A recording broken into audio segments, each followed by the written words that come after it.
You straight up cuckooed that dude, bro. Oh my God. You've got all your Charger gear on because I look good. I got big energy every day. Let's go! And he is dicked.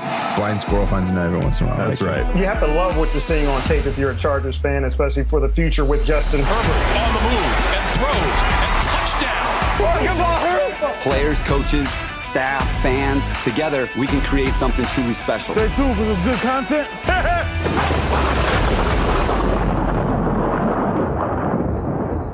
Welcome back, everybody, to the Charger Chat. I'm your co-host, Wolldog, sitting with my buddies, Kev, Hug, and Duggan. How the hell are you, Wolldog? I'm doing all right. All right. And let's say hey to Kyle, the coach, Duggan. What about me, dickhead? Whatever. You look good. You look happy. Me and Adam are co-hosts. Me and Adam are co-hosts. Kevin and Adam are co-hosts, but me and Kevin are not co-hosts. You guys are brothers. We're just freaking brothers. That's a blood. whole different kind of relationship. I know how you feel because we're blood. Yeah. That's right. All right. All right. Well, welcome back, everybody. We've got lots to talk about. I feel like this is going to be a pretty big episode. We've got some stuff planned for you guys. Some stuff that you guys have been asking for. Draft week. Mock draft, baby. It's draft week. It's finally happening. We're finally comfortable enough to make some decisions on who we may or may not pick. You know, when it's early on, it's like, I don't want to say who we're going to pick. It's too soon.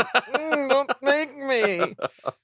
But now it's close enough. We've seen enough moves happen that we can at least make some better educated guesses as far as what might happen in this draft. So it's going to be special, folks. We've got some great stuff lined up for you. But first and foremost, we got to talk about what's been going on. My Twitter feed has been overflowing with photos from some of you Boltfam folks. My goodness, I am so jelly from seriously. everybody that's been able to go to SoFi Stadium. And just to be there, just to walk around, just to look at it, just to be like, I am here. Yeah. And then not only that, but also able to enjoy people like a Justin Herbert, people like Austin Eckler, Brandon Staley. Did you see when Herbert was like high-fiving people and signing stuff? I was like, this doesn't feel real. Like he's been our like satellite quarterback that nobody's ever like seen in person with another fan. It's crazy. Yeah. Yeah. And what is that guy putting in his hair? He already has flow. That's probably his next sponsor. Is some so kind of product. He is so virile. And he is ready to go. That his hair grows so fast. He's virile. He's a virile man. He's got lots of hair. Man. Dude, I've never seen hair grow that fast before. That's crazy. Pretty incredible. It's beautiful flows already. So I'm proud of him. Go work. It is fabulous. I'm proud of you. Proud of you. Your hair looks beautiful. Samsonite. I was way off. Way off. Seeing everybody with all of their photos all around SoFi Stadium. Some of you guys getting your pictures taken with like Coach Staley, like and God, that's freaking nuts. And Dean Spanos. I wasn't gonna bring it up. I did. I wasn't gonna bring it up. Like you never see owners going down taking pictures. I thought that was pretty cool, but it was pretty. It's cool. just shut Kyle, up. You shut up. I'm just excited in general because I see people at our place with our other people, and it's just awesome. And I felt like so bummed out I didn't go because it was like crazy. And I know, like Karen, the angel she is, she went up to our seats and took a picture, so we know what our seats are. So we got to see it a little bit. Yeah, we get to be a part of it. And she literally took a picture of our actual. She took a video, like our seat numbers and everything. I was like, you know what? Yeah. I'm so excited. She gets it. Those are our seats. She knows where we're at. Yeah. She gets it. It's pretty freaking cool. I mean, honestly, seeing everybody being like, here's my seat, click, here's my seat, click. Like, there really does not look to be like a bad seat. Not even close. When they described it as being more of a shot glass than like a bowl, like, you know that everybody is like, you're in there. Like, even if you're up at the top, like you were pretty damn close view. to the stage, to the field. Yeah. So it's really awesome. So some of the things that were quoted, because as we mentioned, Herbert was there, Eckler was there, Staley was there, Joshua Kelly, Tom Telesco, all had something to say at different times in the day.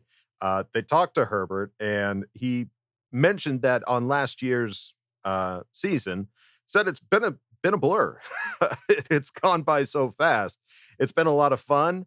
Obviously, it was a tough year. Didn't win as many games as we would have liked. I think we got the talent. I think we got the guys, the staff members. So I'm really looking forward to it, which is excellent. I mean, the guy never says a bad thing. No, he never go like, Justin, what you talking about? Like, it's always just like, yeah. Even like this, like he's shooting from the hip. Like this sounds like really what he felt like. Because I don't know if that's necessarily like the right question if you're just trying to sound politically correct. Like, yeah, last year was a blur.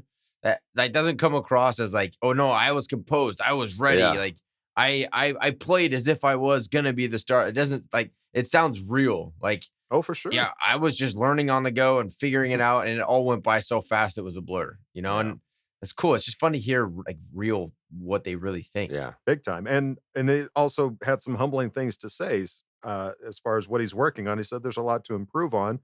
I think if I could master the offense, if I could go to the line of scrimmage and have a plan of exactly what we're going to do, I think I can always work on footwork as well, stepping up in the pocket, getting the ball out quickly. There's a lot of stuff to cover. But then he also kind of gilded the lily a little bit, as they say, because he had some opinions on trying to pick up Penei Sewell. He said he's doing his best. He's an incredible player. Whenever you get a tackle like that in the draft, he can change your program. Always a big fan, and I'm an even bigger fan of the way he is off the field. Oh, God. Just give him what he wants. Give him what he wants.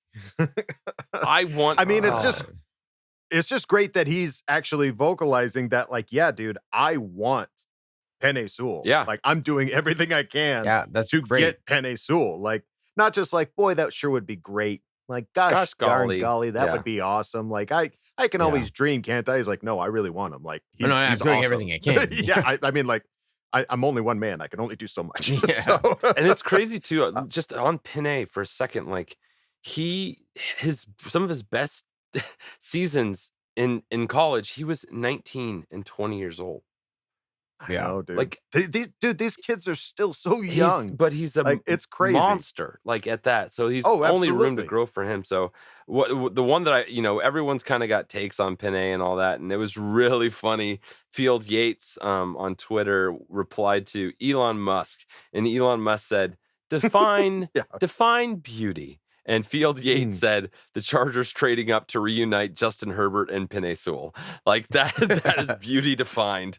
It really would be pretty beautiful. That I really would cry. I mean, because that doesn't happen I'm not obviously as tuned in with all the other teams and players, but I don't know many other players that get the opportunity to play with any of the same people that they played with in college. No, it's like it's such a rarity. So yeah, that really would be a pretty beautiful thing. Pretty cool. So we can dream, folks. That as we mentioned, we're in draft week. Anything can happen on draft day itself. We've seen trades happen just within the last year that surprised all of us. And we've also heard some of the teams that are drafting ahead of us that are open to trades. Yep. There's still a chance, folks. There is still a chance. All right. Folks, as we've been talking, this is the week of the draft. And this is going to be a very draft-heavy episode. We're not necessarily analysts, but we are fans. We have made our decisions and picks, and we know that all of you folks are fans as well. So we've got a little something special cooked up here.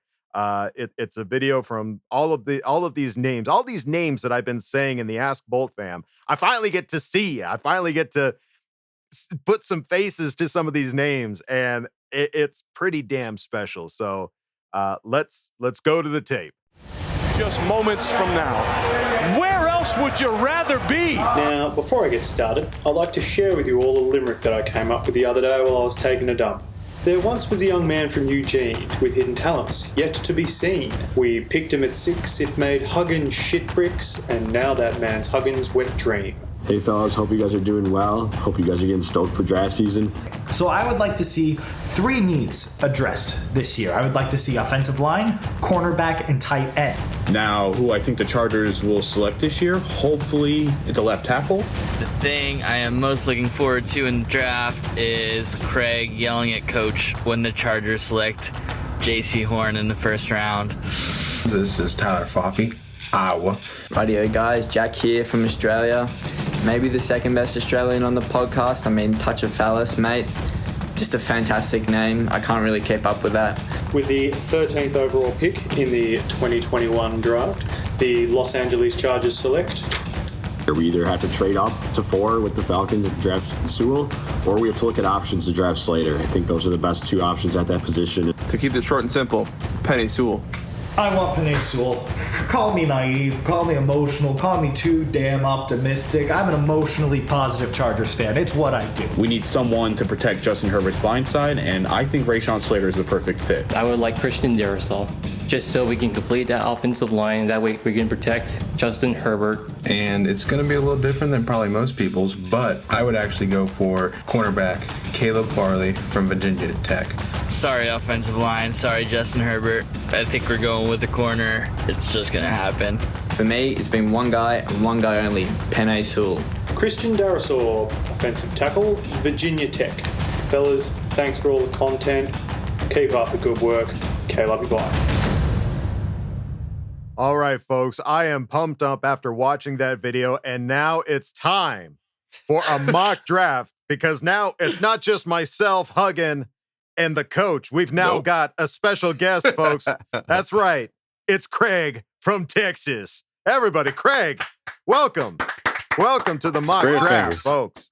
All right. So as the way we're going to do this, as you can see, now there's 4 of us on screen. If you're watching on YouTube, and if you're not watching on YouTube, I highly recommend it, because we're going to have a lot of stuff going on. So we're going to do 3 rounds of mock draft. I'm going to kind of host all of what's happening. My boys are going to be making their picks, and they're going to be talking about why they made these picks. And maybe they're going to try to convince us why we should take this person. And maybe they'll tell us why we Kyle's might have some differentiating opinions about who we should be making here. So there's going to be 4 picks. We're going to go through the first 3 rounds, and we're going to just keep the same order as we're going through. So, and we might have some special guests popping up in between each pick. I'm excited. Ooh. I don't know what's going to happen here, folks. So we'll just have to wait and see. But let's kick this off. All right, we're going to start round 1, pick 13, mock draft, starting with our coach, Kyle the Coach Duggan. Who was your pick at pick 13? With the 13th pick in the very ridiculous Chargers mock draft, the Chargers select offensive tackle, Virginia Tech, Christian Darrisaw. Okay. Yep. So here's the thought process in my head is, who's going to be, and we went into this draft thinking, who do we want? Who would we want us to draft? And I'm very analytical, type A. Who's going to be available for us to draft? I think the top 2 corners, top 2 tackles are going to be off the board. I think with that being said, what's left is we're going to have to take a best player available with no need, or the best player of that is available at a need, which is Christian Darrisaw. The guy's big. He's athletic. He's strong. He's gotten better every year that he's played at Virginia Tech. It wasn't a small sample size that we got of him in college. He played every year that he was there, and he got better every year. The hope is that he can come in and be a day 1 starter, continue to get better. But in reality, what I want is I want us to either move up to get Penei or move back in the draft, still get one of those tackles and get some more draft capital. But if I'm picking 13, top 2 corners, top 2 tackles are gone, which I think they will be, it's going to be Darrisaw. I think that makes a lot of sense, and that's what everyone's saying. It's like what is falling to us. But the thing that I get kind of caught up in is like what everyone says is going to be available most of the time isn't always like that. There's always some random crazy shit that you're not expecting to happen. So we'll see. That he seems like the best available tackle at the time we're going to have a pick. You know what I mean? He doesn't seem like the hell yeah, we're going to. It's not the one we want. No, you know, it's not like that. Exactly. Yeah. Craig, what do you think? Come on, be honest. Well, okay, so here's the thing. This year, we don't have the Raiders to screw things up, right? So they're normally the ones that are the guys that take the unexpected pick, like the guy you probably could have had in like the second in like the top 10 for some strange reason. Or if he runs like a 4.2, then he's automatically going to be wearing silver and black. Yeah. So, but I mean, Darrisaw, I have like this kind of love-hate thing with Darrisaw. Like, I understand it, same as you. I honestly believe that's who the pick is going to end up being. It's what makes the most sense. He fits the profile of everything that they say they want at tackle. He's a really good athlete. He has like some little things here and there that need to be cleaned up, but of course that can be coached. So again, it's like I've been saying it. If you're taking him or Cosme, then you're putting a lot of trust in Frank Smith to develop him. Mm-hmm. So I wouldn't hate the pick, but I'm kind of at the point where most of, I guess, Charger fandom is, and we're just kind of accepting that it probably will be the pick. Right. And I think that's the problem with this pick 13. It's just such a shit spot. I just want to see some. You're right there. I wish we were at 20 and we'd know like Darrisaw is a solid pick at 20. You know, like if he falls at 20, we're excited about it. At 13, it still feels like a reach, but it's just the need is so big at that position that I think we're gonna reach. I just want to see some fucking huevos. I want to see us try and get up there and get the tackle we want. I don't want to settle. I don't want to settle for the guy that's going to be serviceable. I want just drop the huevos and go get us our guy. That's what I want, Tommy T. Yeah. Yep. We'll see what happens. This is a new coaching staff. Have no huevos. Offensive rookie of the year. They might have huevos. We got to wait and see. And we've got our offensive rookie of the year quarterback that might have some sway over what ends up being the pick at pick 13 when it does happen. But solid pick, Kyle. Very conservative. It's basically what everybody's been saying. Let's take it now over to Craig. Craig. Very conservative, Kyle. Very nice pick, Kyle. That's what everyone's saying. It's a very. It's all right, way to go, Chalk. Go to Craig. Way to go, Chalk. Stop stamping on Craig's feet. Let's let him get it out. Craig, who is your pick at pick 13? All righty. Excellent. So there's no way this happens, which is fine. I'm having fun with it, though. What I would do if it happens is with the 13th pick in the first round, the Chargers select J.C. Horn out of South Carolina, cornerback. My love affair with him is well documented, and it's for multiple reasons. I mean, what does Staley want on the outside? A Ramsey-ish like cornerback. So, I mean, J.C. Horn's tall, rangy dude, one of those 90th percentile athletes, like a straight-up freakazoid, man press guy, kind of in the mold of what Staley wants on the outside. So, I mean, heard like guys like Chris Carter call it this. JC plays cat coverage. And what that means is whoever that cat is, he's got him. I mean, like flat out, he's getting in your face every down. If you win a snap, guess what? You're going to hear about it from him regardless. He's not going to shut up. He's going to shut you down the rest of the way. And I mean, just a relentless guy. And my favorite thing about him is like he plays this off press man coverage where he'll allow the receiver like 2 or 3 yards off the line of scrimmage and then he'll stonewall him. And he steers him in the direction that he wants to go. And he throws off timing and creates complete havoc. And he'll get downhill and get his nose dirty in the running game too. So literally, I think he's everything you could want in a corner in the first round. He's my CB1, and it's not going to happen because I feel like either Dallas or Philly's going to ruin it for us. But here's hoping anyway. J.C. Horn's my guy. Fingers crossed. Well, absolutely. It's a big need for our team, and it's clearly something that that Staley needs in his defense. Something that he's always kind of built his team and built his defenses around, is having guys that can play that kind of coverage and shut people down. You need that, and then it opens up the defensive scheme a little more. So, the thing is, I was walking into this whole deal like we got to get an offensive tackle. I'm going to be depressed. Like I'm opening up to the idea of like a cornerback. If that were to happen somewhere around here, I'm not going to be, I'll be okay. I'll be okay. Yeah. If one of the top 2 corners is available there at 13 and one of the top 2 tackles are gone, I think that's the no-brainer pick. Right. Whether Surtain or Horn are there, that's who you take because those are the biggest needs on our team right now. I just think they're all 4 going to be gone. And that's what makes this pick so hard. That's why I so badly want to move up or move down, make a decision. 13 just feels like a trap pick that we're going to reach somewhere. I mean, if you don't reach, what do you take? You take Devontae Smith, wide receiver, or you take Michael Parsons as a linebacker. It's like great players if they're there, but just not filling a day one starter need that we have on the team. That's okay. I mean, it's the pick that we got right now, folks. We were chanting for the wins at the end of the season because initially we were sitting pretty high, and now here we are. Look what we've done to ourselves. In this quote-unquote sucky pick. So let's now move it on over to Huggin. Huggin, finish us out. Quote me. Quote-unquote. Finish out round one. Who is your pick for pick 13? All right, so for me, I'm going to go for the 13th pick, the Chargers select offensive tackle Rashawn Slater. I think that there is a real possibility that he is going to could fall to us. Everyone has written him off for the last 2 months that we're never going to get him. What I'm hearing right now in terms of like the quarterback talk, all the stuff that's going on ahead of us, I could easily see this, manufacturing itself and him falling to us.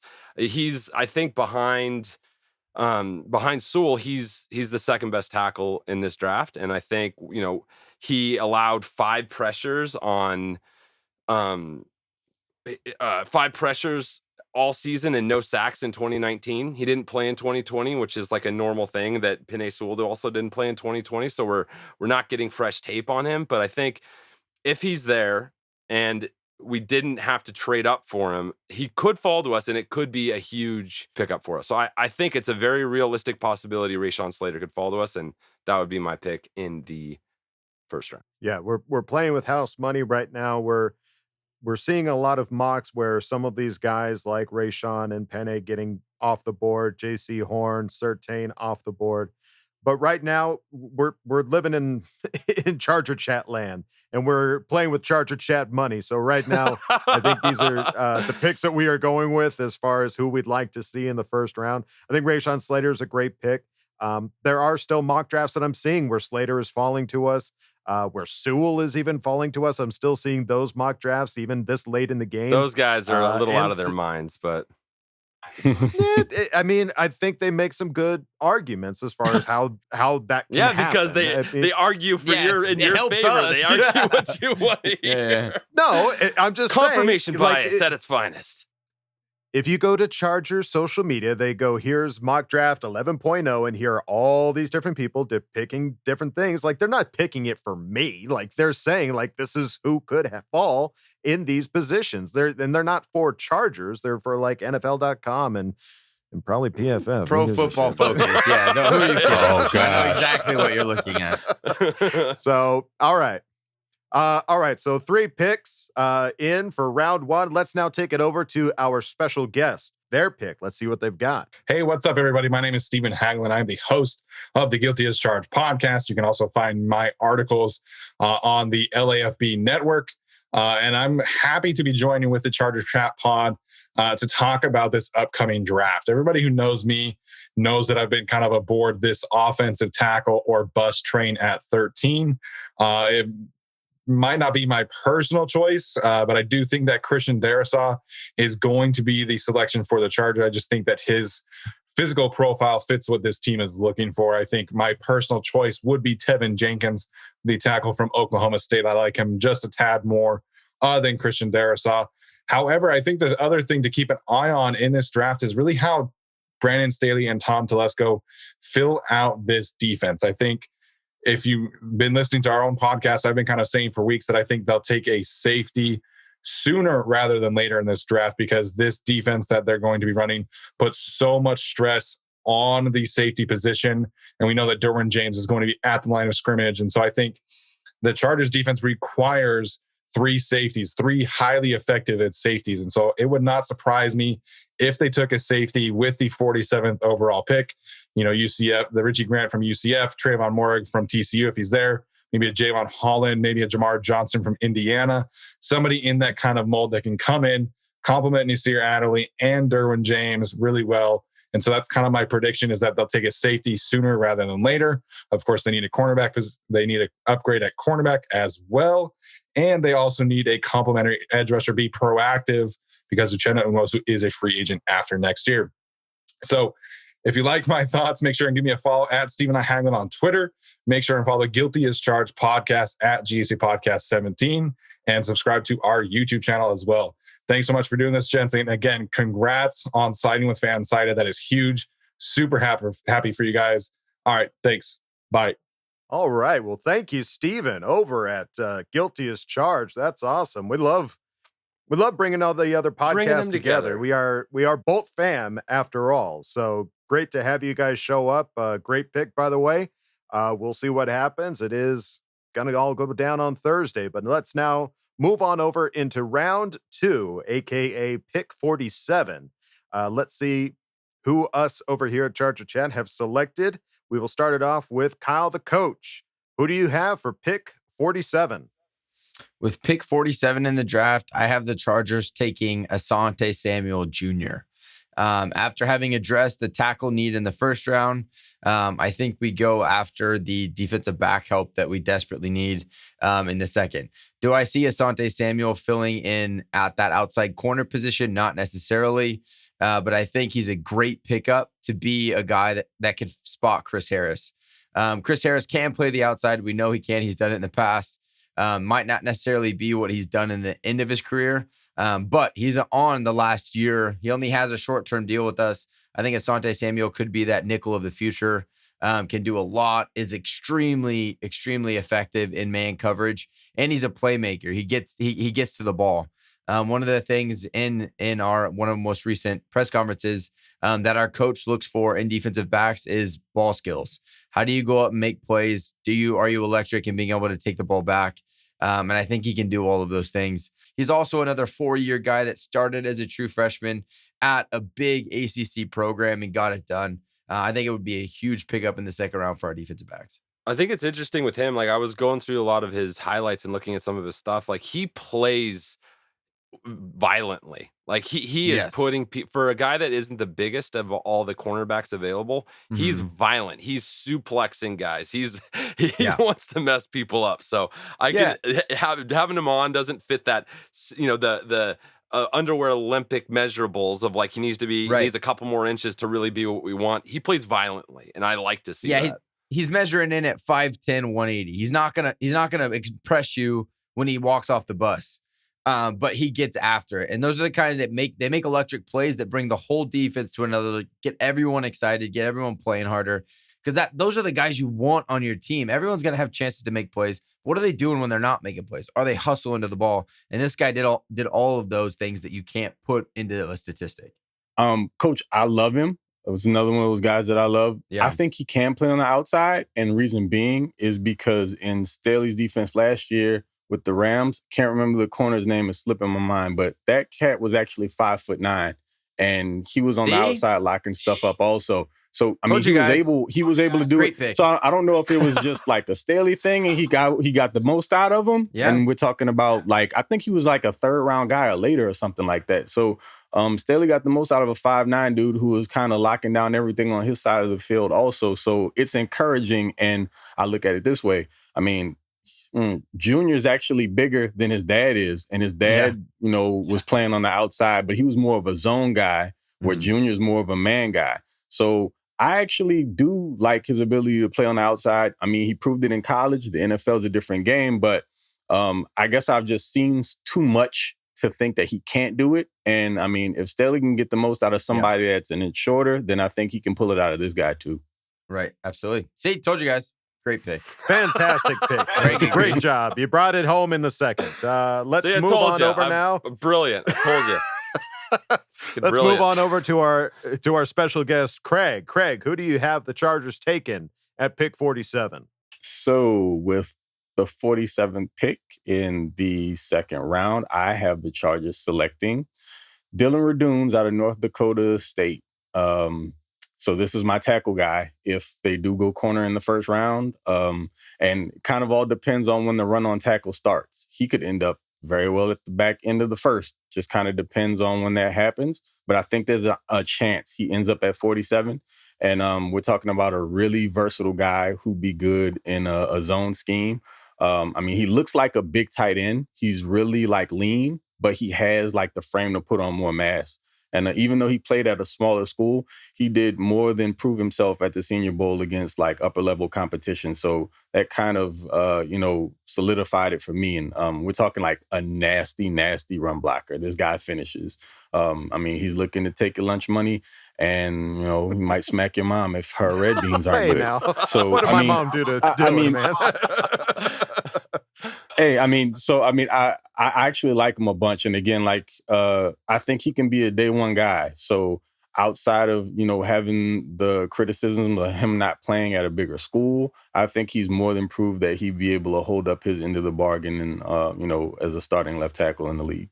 Great pick. And let's now finish out round 2, pick 47 with Huggin Duggan. Who we taking? All right. So as you know, I've been talking nonstop about wanting to get 4 to 9 offensive linemen during this draft. So for the 47th pick, I am selecting Landon Dickerson, interior offensive lineman, Alabama. So this feels to me kind of like a Keenan Allen situation. This is a guy that before he got injured in his last year, he was going to be a top first round pick, right? So, he does have an injury red flag a little bit, but I think what we could get if we were able to grab Slater and then grab him, you're technically grabbing 2 first round offensive linemen for your roster. You're reinforcing the castle that is Justin Herbert's kingdom, and you want to keep him safe and keep him protected. So it's a little bit of no one's ever really said this in a mock that they would do these back to back, but I think for my purposes, it's going to be best available at this point. I have a worry that Samuel's not going to be there in the second round when we get to this. I have a worry that we're going to be, falling into that 13th pick area again, but in the second round where it's like this no man's land. And then there's going to be this insanely good interior offensive lineman sitting there that in any other year we would have had to be a top 20 pick. I'm taking him. I'm grabbing that. I'm building more. And his personality, his energy, all the stuff he does off the field, he's just one of those. He's like Bud Heavy Deluxe. Like if Budweiser had a heavy deluxe version that's really quality, that's like what I see. Bud IPA? It's IPA. Yeah, Bud IPA. So Bud IPA is my pick in the second round. So you go O-line. How do we address corner? Is that free agency then? We're gonna go pick up somebody. I think you're gonna grab somebody in free agency, but I also have somebody later on my mock that I'm excited about. Ooh. Okay.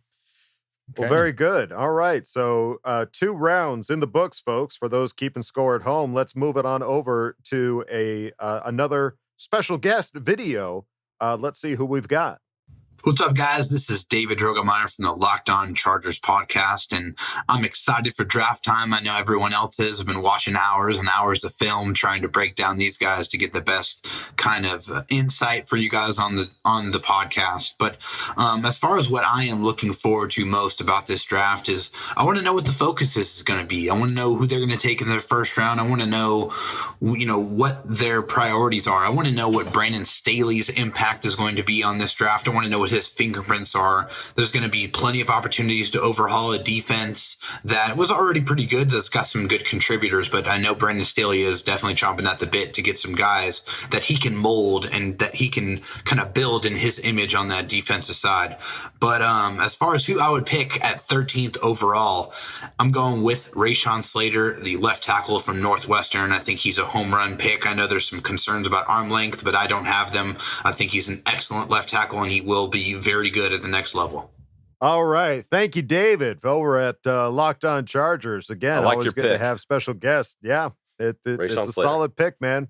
We'll see if it pans out. Let's now look at our first of 2 in round 3. We've got 2 picks now in round 3. Let's start with pick 77. Again, let's start it off with the coach. Coach, who you taking?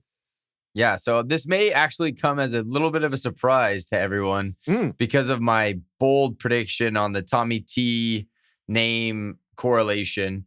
But the more I prepared for this mock draft, the more I watched tape on guys that could fall to us in round 3. And the guy that stood out to me that is still a need on the team, but it's a little bit deeper of a need, is Richie Grant, who's a safety at a UCF. Man, he just finds a way to make plays. Another 4-year starter, highly recruited out of high school, came in and got better every year, never had any trouble in any way, never suspended by the team, nothing off the field. The guy came in and put in work and was a part of some great defensive backfields. I mean, we know UCF. They were one of the smaller programs. They're not Power 5, but they were always trying to be in one of those big bowl games on New Year's. And Richie Grant was a big part of that. I think him at the safety, Nasir's on a short leash. And behind him, we don't really have a guy to step in and can make plays. I think Richie Grant could be a really easy plug and play. If not this year, let him be a big time special teams player and then be that guy next year. I don't know. The more I watch film of him, the more I got this guy's locked in as my 3rd round guy. He makes plays. He goes up high points balls. I don't know. He's always around the ball. So I think Richie Grant from UCF in the 3rd round. Excellent. Sounds like a solid pick in round 3. Let's see what the other guys got. We'll take it over to Craig. Craig, who are you taking? Pick 77. All right. So, Coach, you're going to love this one. With the 77th pick in the 3rd round, I did select Tommy Tremble, tight end out of Notre Dame. Nice. And, Coach over there reading the tea leaves with all the Tommy T stuff and then the Notre Dame connection. So it just kind of seems like it has to happen, right? But, I mean, another one of my favorite guys in the draft for multiple reasons. And I think it's even a little bit deeper than just the Notre Dame connection and the fact that we need a tight end, someone that can block more so per se. The guy can play H-back. You can get him as a move tight end. He can play fullback. So if we're talking about H-backs, somebody that's like in the mold of, say, like a Kyle Juszczyk from the 49ers, or think even throwback, like a Chris Cooley from the Washington football team. Like somebody that you can use as a chess piece that isn't just a wasted roster spot. You don't have a fullback who's only playing special teams and only a few snaps here and there. He could literally be a key cog in the offense. And we're talking about a 3rd round pick you're spending on that. So I love it. Yeah. Very, very convincing there, Craig. Yeah, that's the whole point of the tight end position. In my opinion, the NFL has lost that. The tight end's supposed to be a blocker that they can then sneak out and confuse the defense to be able to make a play. And it is especially needed in the red zone. I mean, you look at Kyle Pitts. Like, I know everyone thinks he's going to be a top 5 pick. The guy's just a big wide receiver. When he comes on the field, if he lines attached to the line, no one's thinking, oh, they're going to run this way. Can you imagine Kyle Pitts trying to block Joey Bosa? Like, he would throw him to the sideline. The guy is not, he can't, there's no, like, imagine that guy trying to block Khalil Mack. There's no way Kyle Pitts could do that. Now, Tommy Tremble, if he lines up as an attached tight end, you're not thinking pass. You're thinking they could run this way. So in a defender's mindset, you're thinking ball could come. He does a delay and then sneaks out. It causes havoc. It's so hard to defend. Whereas the glorified tight end wide receivers, those aren't the guys making money. The Travis Kelce's, those guys, they block, like they're not just big wide receivers. They get there and they do the dirty work. I love Tommy Tremble. I would be hyped. So why didn't you pick him? I don't know. There's something about Richie Grant that, like Craig said, he's probably a 2nd round guy. But when I was doing my mocks online, he kept being there as an option over and over. I was like, I got to do some more homework on this guy. And the more I did, he jumped off the film at me. Great arguments for both guys. Let's move it now on over to Huggin. Huggin, who are you taking at pick 77? I'm keeping this shit short and sweet. Great minds think alike. Give me some Tommy Tremble. I'm all about Tommy Tremble. I love what he's capable of doing. And I also think there is more to unlock with him. I think the quarterback play in Notre Dame didn't really give him a chance to be the catching tight end that he can be. He was really just required to stay in there, be a run blocker, get out in front of people on sweeps, pull. He was doing all kinds of stuff. So I think there's definitely a world where he could be, like some of the guys like Guyton and T. Billy, some of these guys that were elevated based on Herbert's play. I think his receiving ability could be elevated in addition to everything you guys already said. Excellent. All right. Well, great first picks in round 3.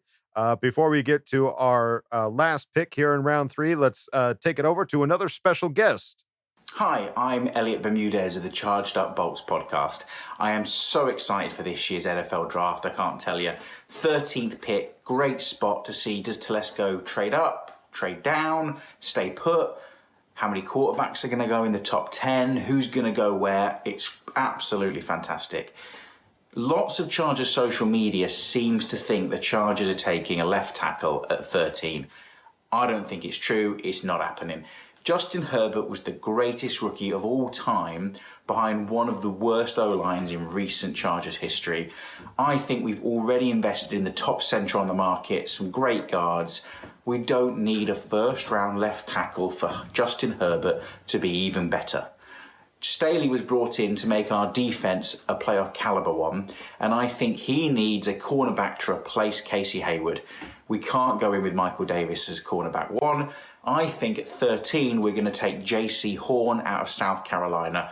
The guy's a baller, great hand skills, great coverage, he gets turnovers, needs to improve his tackling a little bit, but he is a fantastic prospect to draft at 13th overall.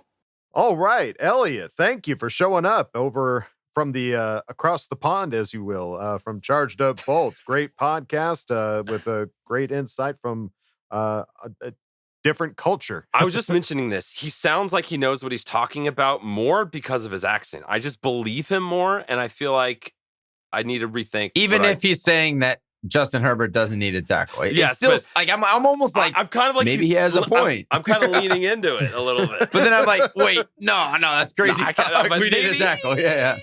Maybe no. Thanks so much for saying. Come back. Yeah. Thank you, Elliot. Always good to hear from you. All right, now let's start to near the finish line of this mock draft with our 4th pick in round 3, pick 97. Starting it off with Kyle the Coach Duggan. Who do you have us taking? Yeah, so this is a guy that I had my eye on since the Senior Bowl.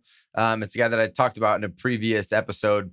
I have us taking edge Ellison Smith out of Northern Iowa. I know that I went 3 defensive players in the top 4. Yeah, you did. That's where my heart is on the defense. Blinded by the D. Yeah. God, Kevin Frank. I couldn't help myself. Our mom listens to this.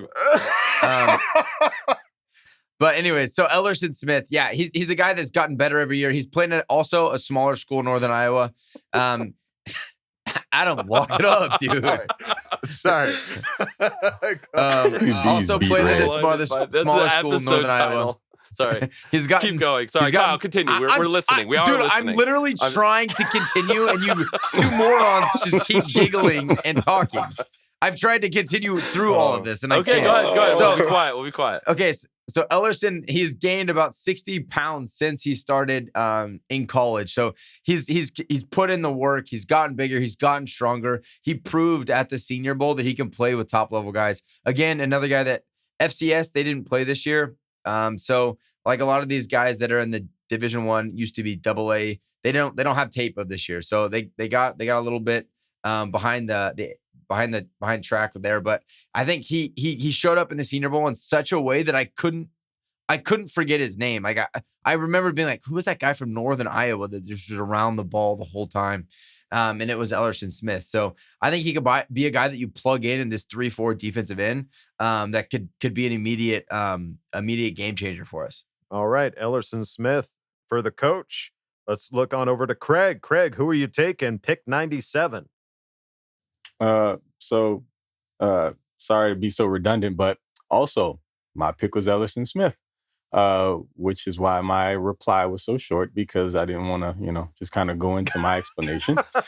But this is another top tier, alien athlete. I mean, he's another one of those guys that's one of those 90 percentile in, his athletic scores. And I mean, at 6'6", almost 6'7", big boy. His short area quickness is really it's rare. It's pretty freaky for somebody that size.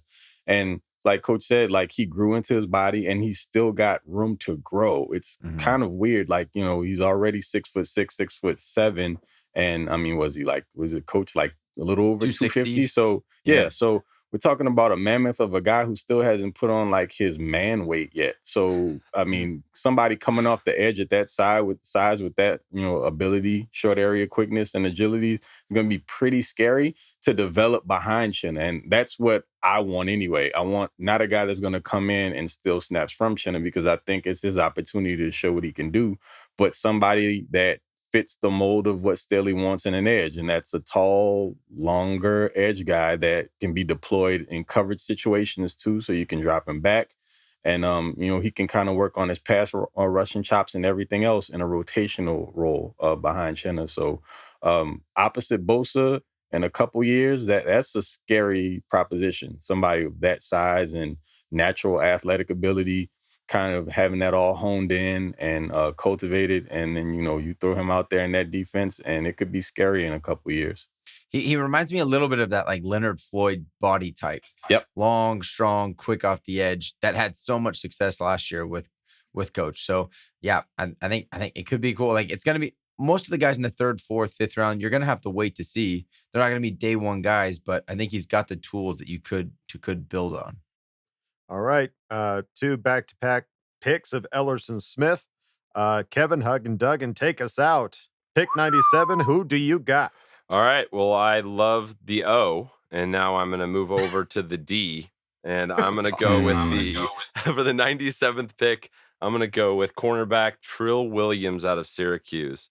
I was actually turned on to this guy by Craig and started really looking into what he's capable of, and just looking at what he's doing, what he's flashing and what he's showing, it comps some of these earlier round guys that I'm seeing going. Like I must not be good enough to understand what differentiates the Horn from the Trill Williams. I just must not have that eye, because what I'm seeing from him, he is absolutely ready to be a force in the NFL. Like he is a great cover corner. He can play all over and cover, multiple different receivers. I think he's fully, somebody that we can get late. And a lot of these cornerbacks, you're getting later in later rounds that are really successful in the NFL. Like you're not always hitting on these first round guys.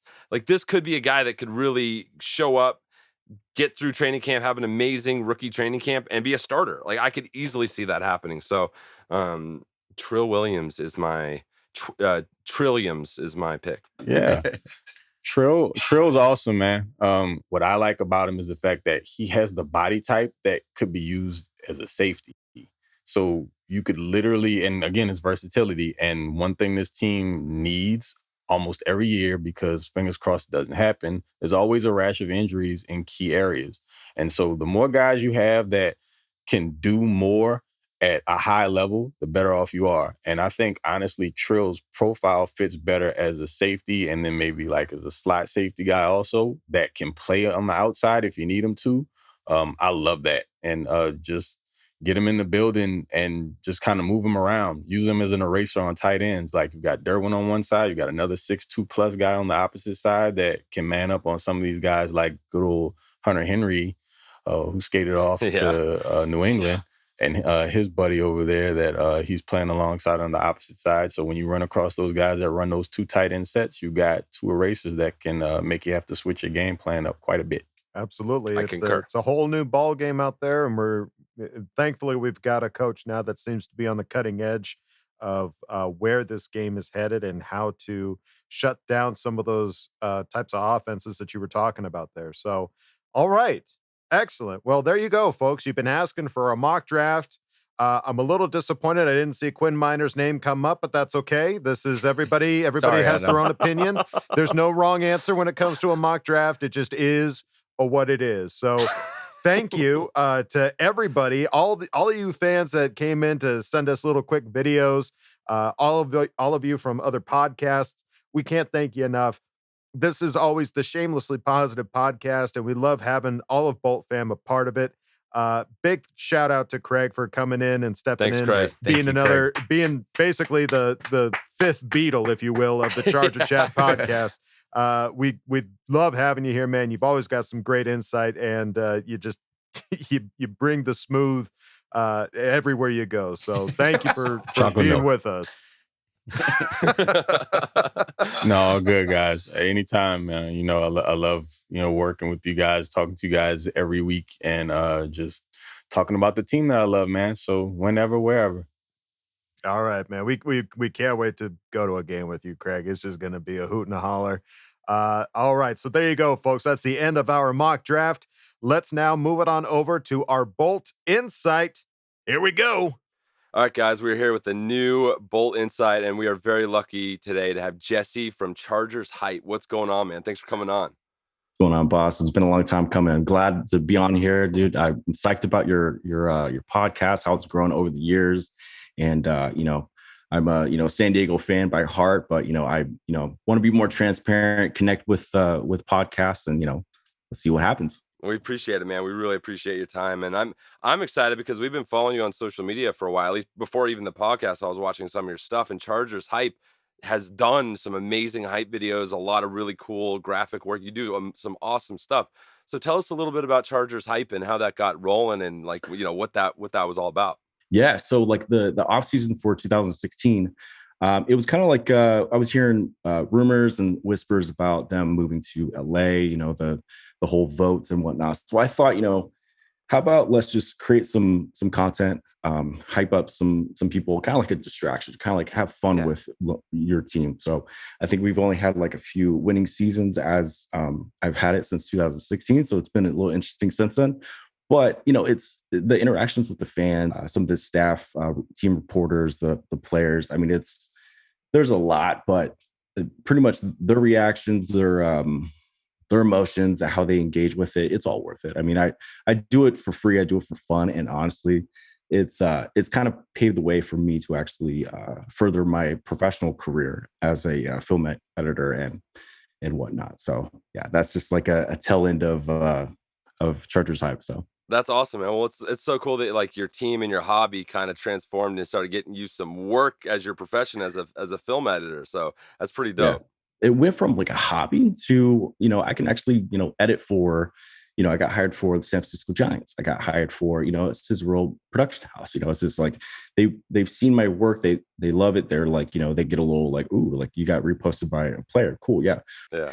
I just have, a great time editing a, week one trailer and thinking that we're going, 16-0 and on all the way to the playoffs. So yeah, I just have fun with it. That's it. Yeah, it's awesome. Well, same thing for us, man. This is just like a passion project, and being able to bring things that we do as a profession and use that as Charger Chat and kind of spread the love and keep it, mix hobby with work. It's pretty rad. When I first started, like it was, I didn't see all the fan accounts, all these podcasts, all these, interactions with everybody. I mean, every once in a while you see like a few fan accounts start and they like stop week 3 because we're, 1 and 2 or something like that. But, now this fan base has really grown. And actually what I've seen is that it's a lot younger. That 2018, 12-4 season brought a lot of young blood, a new tidal wave of everything. It's like, I feel a little like a seasoned veteran, interacting with all these younger fans, but I'm excited because, they're the future of this franchise. I mean, you have Herbert, which is like had an outstanding, historic rookie season in 15 games. So it's like, I love the trajectory of this fan base, and I love, just getting fans excited on social media and however way I can help. I know that's what we love to do too, man. It's just like connecting with people and getting people together, because I feel like there's like these like little factions of Charger fans all over the place, and it's just trying to find a hub where we can all come together and just like be shamelessly excited about this team we love. Yeah, it's since running like Chargers Hype, I've seen fans just sprinkled everywhere, just internationally, across America. When I went to go in London. So many people that were so many from different parts of America or, the world is just like, wow, like Charger Nation is just like everywhere. Yeah. And like the stories that they bring, why they became a Chargers fan, or like their association with it. Sometimes it's like, the sick uniforms. Sometimes it's former players. Sometimes it's just the interactions, how it is. So it's just so awesome to see fans. I know we get a lot of slack, that there's not that many, but when we're together, all that noise, it doesn't matter. It's just like that we're just Chargers fans. We love our football team, and we're going to stick with it no matter what. No matter if it's in, LA, San Diego, London, moving there, whichever. So yeah, no, for sure. It's exciting. There's a lot of cool stuff going on. And, this is our draft episode. So, we're just got done with a huge mock draft with all our team. And now we're looking at what you think, because there's so many different ways you can go, and there's so many different things people are projecting. What do you think for the first round makes the most sense for us? That's the thing is, like, as a fan, you want to go a certain way, but knowing this front office, they're going to do it their way. I know Telesco and all his pre-draft interviews, he kind of keeps it close to the heart.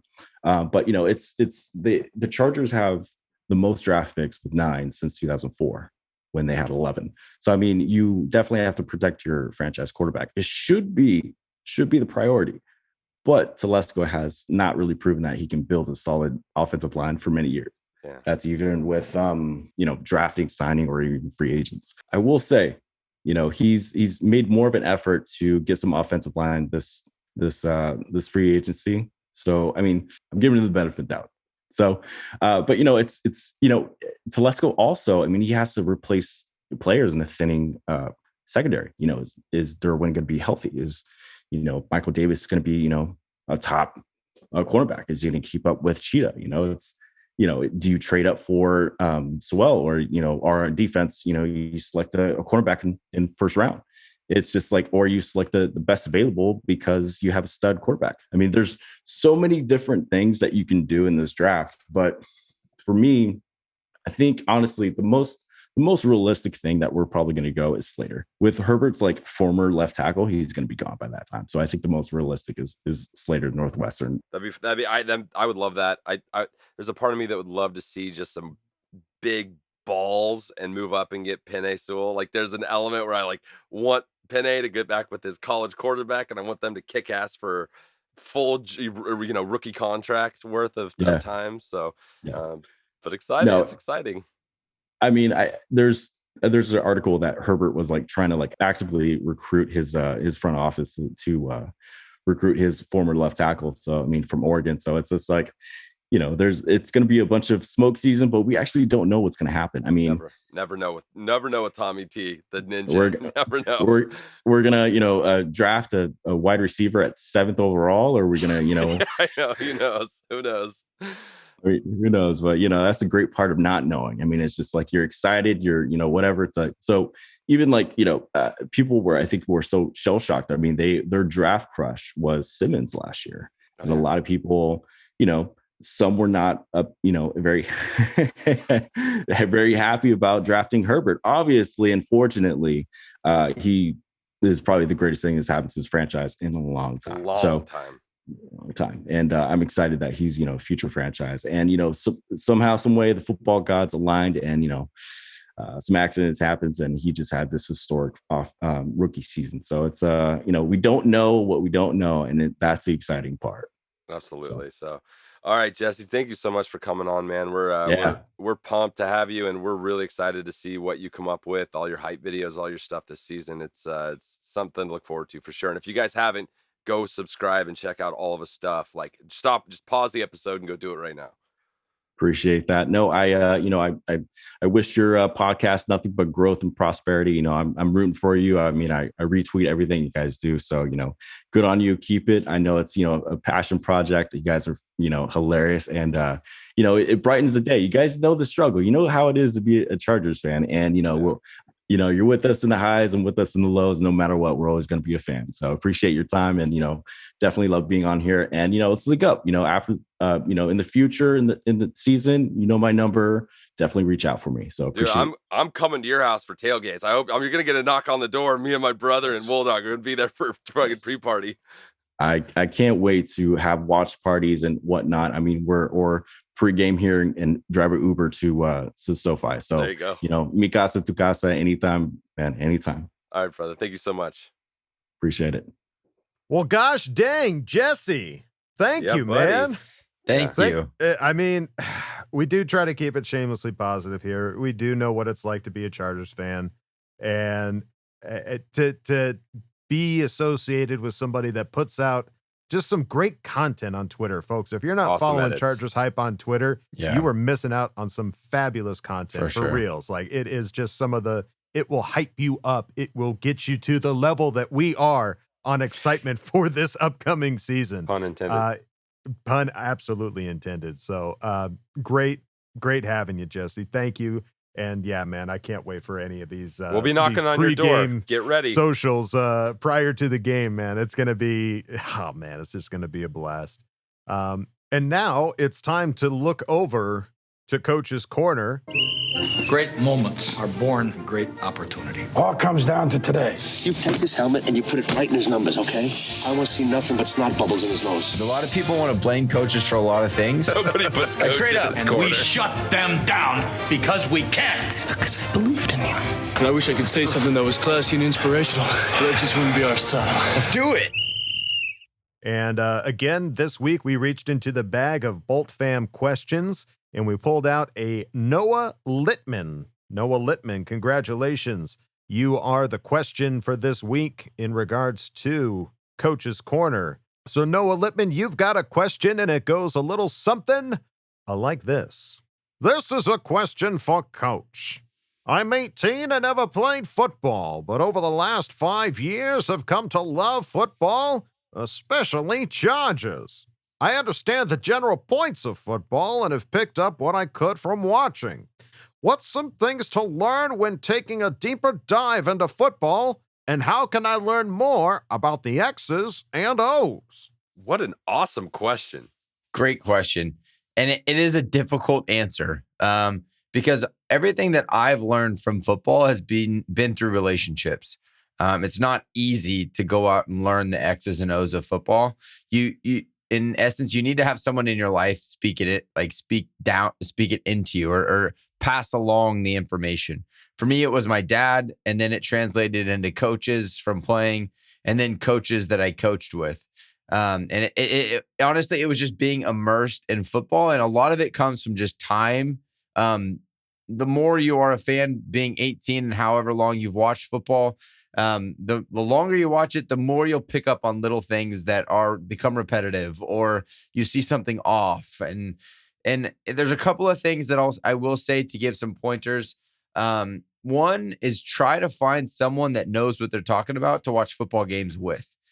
So when you go to watch a game, whether you go to a sports bar or a friend's house, go to someone that you trust and that they know what they're talking about in football. Because I know when I sit with Kev and Adam, we would Zoom while we're watching the game, and I'll just be watching a play, and then I'll just kind of throw up information of the play that I watched. And we're just like grabbing for it. Like, what was that and nugget? then I want they're that like, nugget. wait, what did you see? What was that? And to me, I'm not thinking consciously about it. It just kind of comes out like I just see it and I spit out information. So to be around people that know football while you're watching a game, then it's fun. It's interactive. It's not like you're studying down and being taught on a whiteboard, but you will pick up a lot of information. The other thing sounds kind of funny. Watch Tony Romo broadcasted games. That guy, as a color commentator, gives out some of the best X's and O's that you'll hear.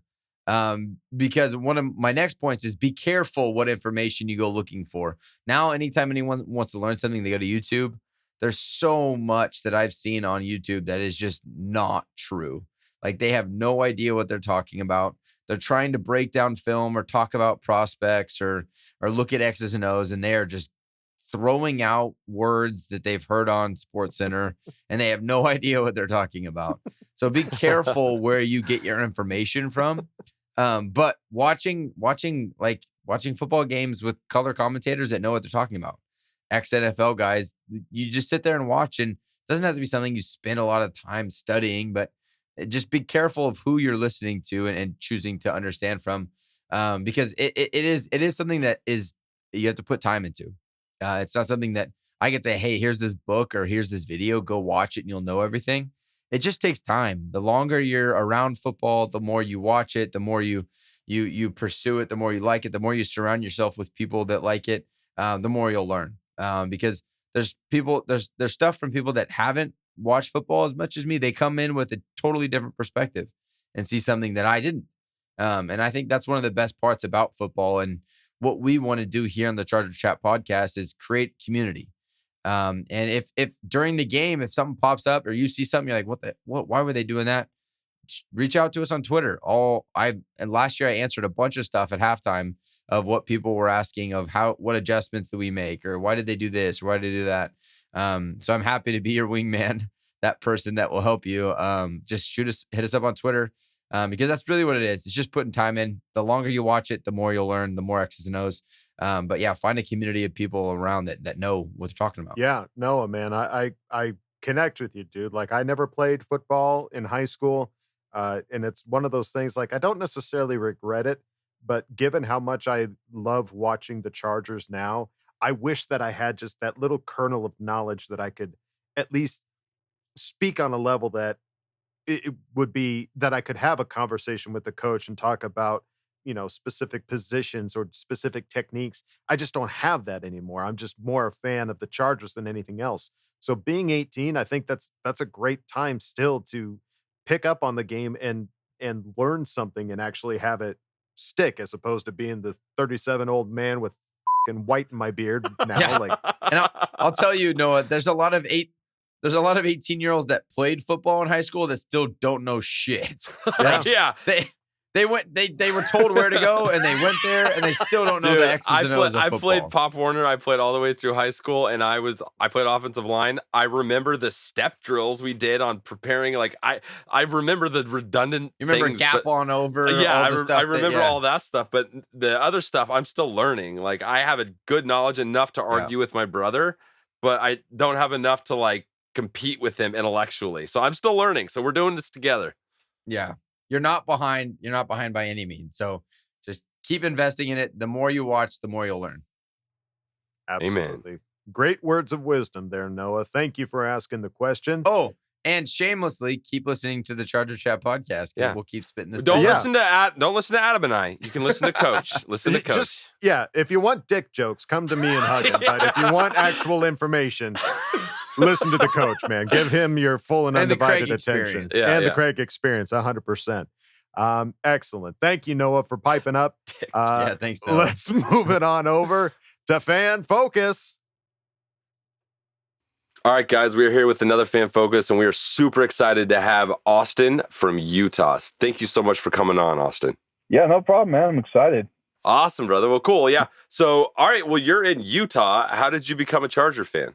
Well, it kind of an interesting story is it was my first year I was actually playing recreation football back in, I believe it was 2006. It was the Super Bowl year for the Giants when they beat the Patriots. And ironically enough, I didn't start out the season as a Chargers fan, but I was rooting for, young kid rooting for the undefeated team at the time, the Patriots.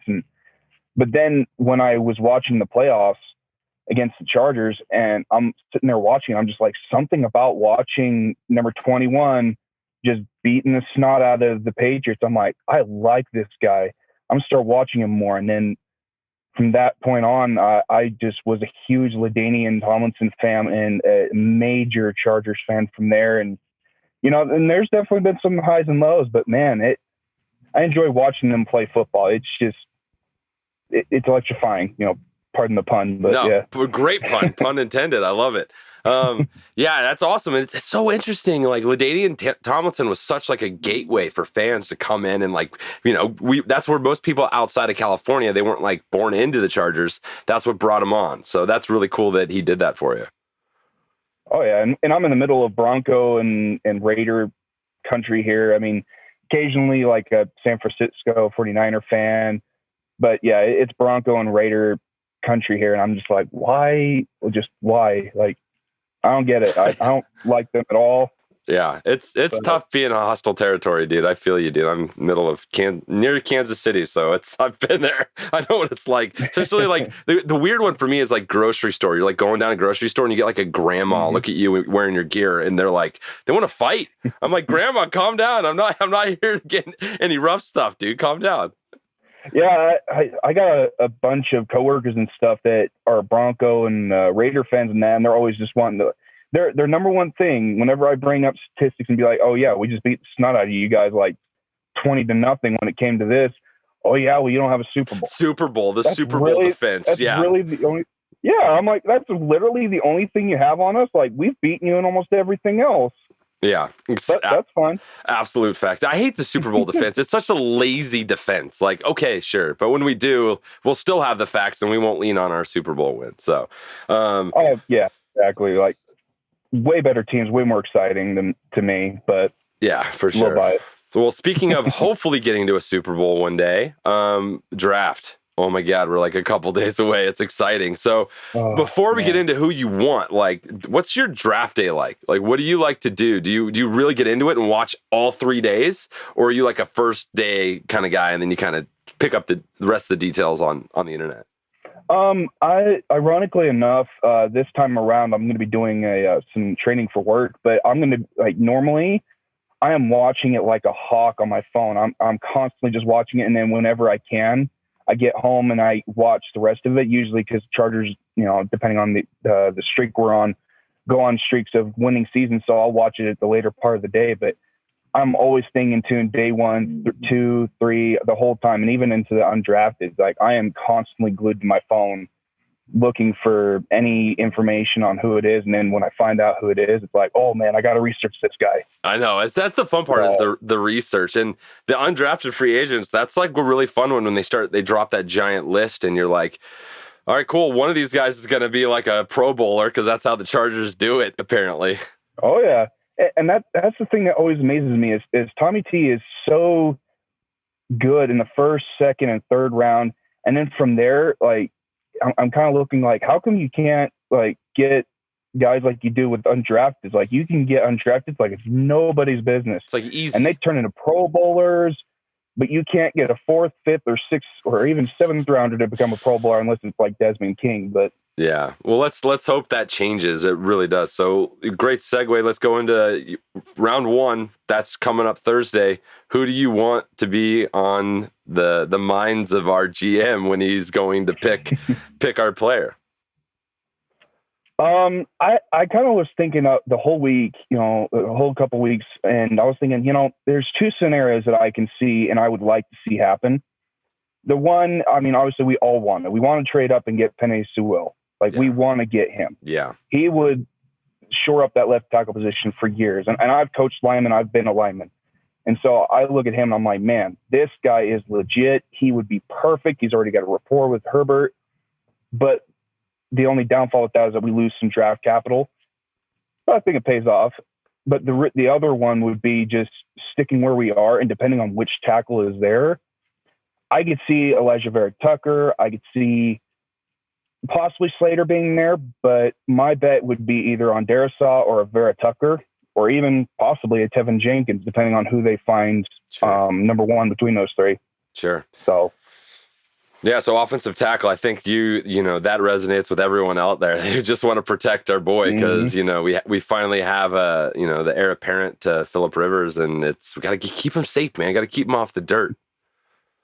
Oh yeah, I mean, coming from a lineman standpoint, if you don't have a good old line, you're garbage. And we've unfortunately been struck with either the injury bug or we just haven't had good offensive linemen for since 2010 when we had Marcus McNeil and Dealman and Hardwick and Jeremy Clary.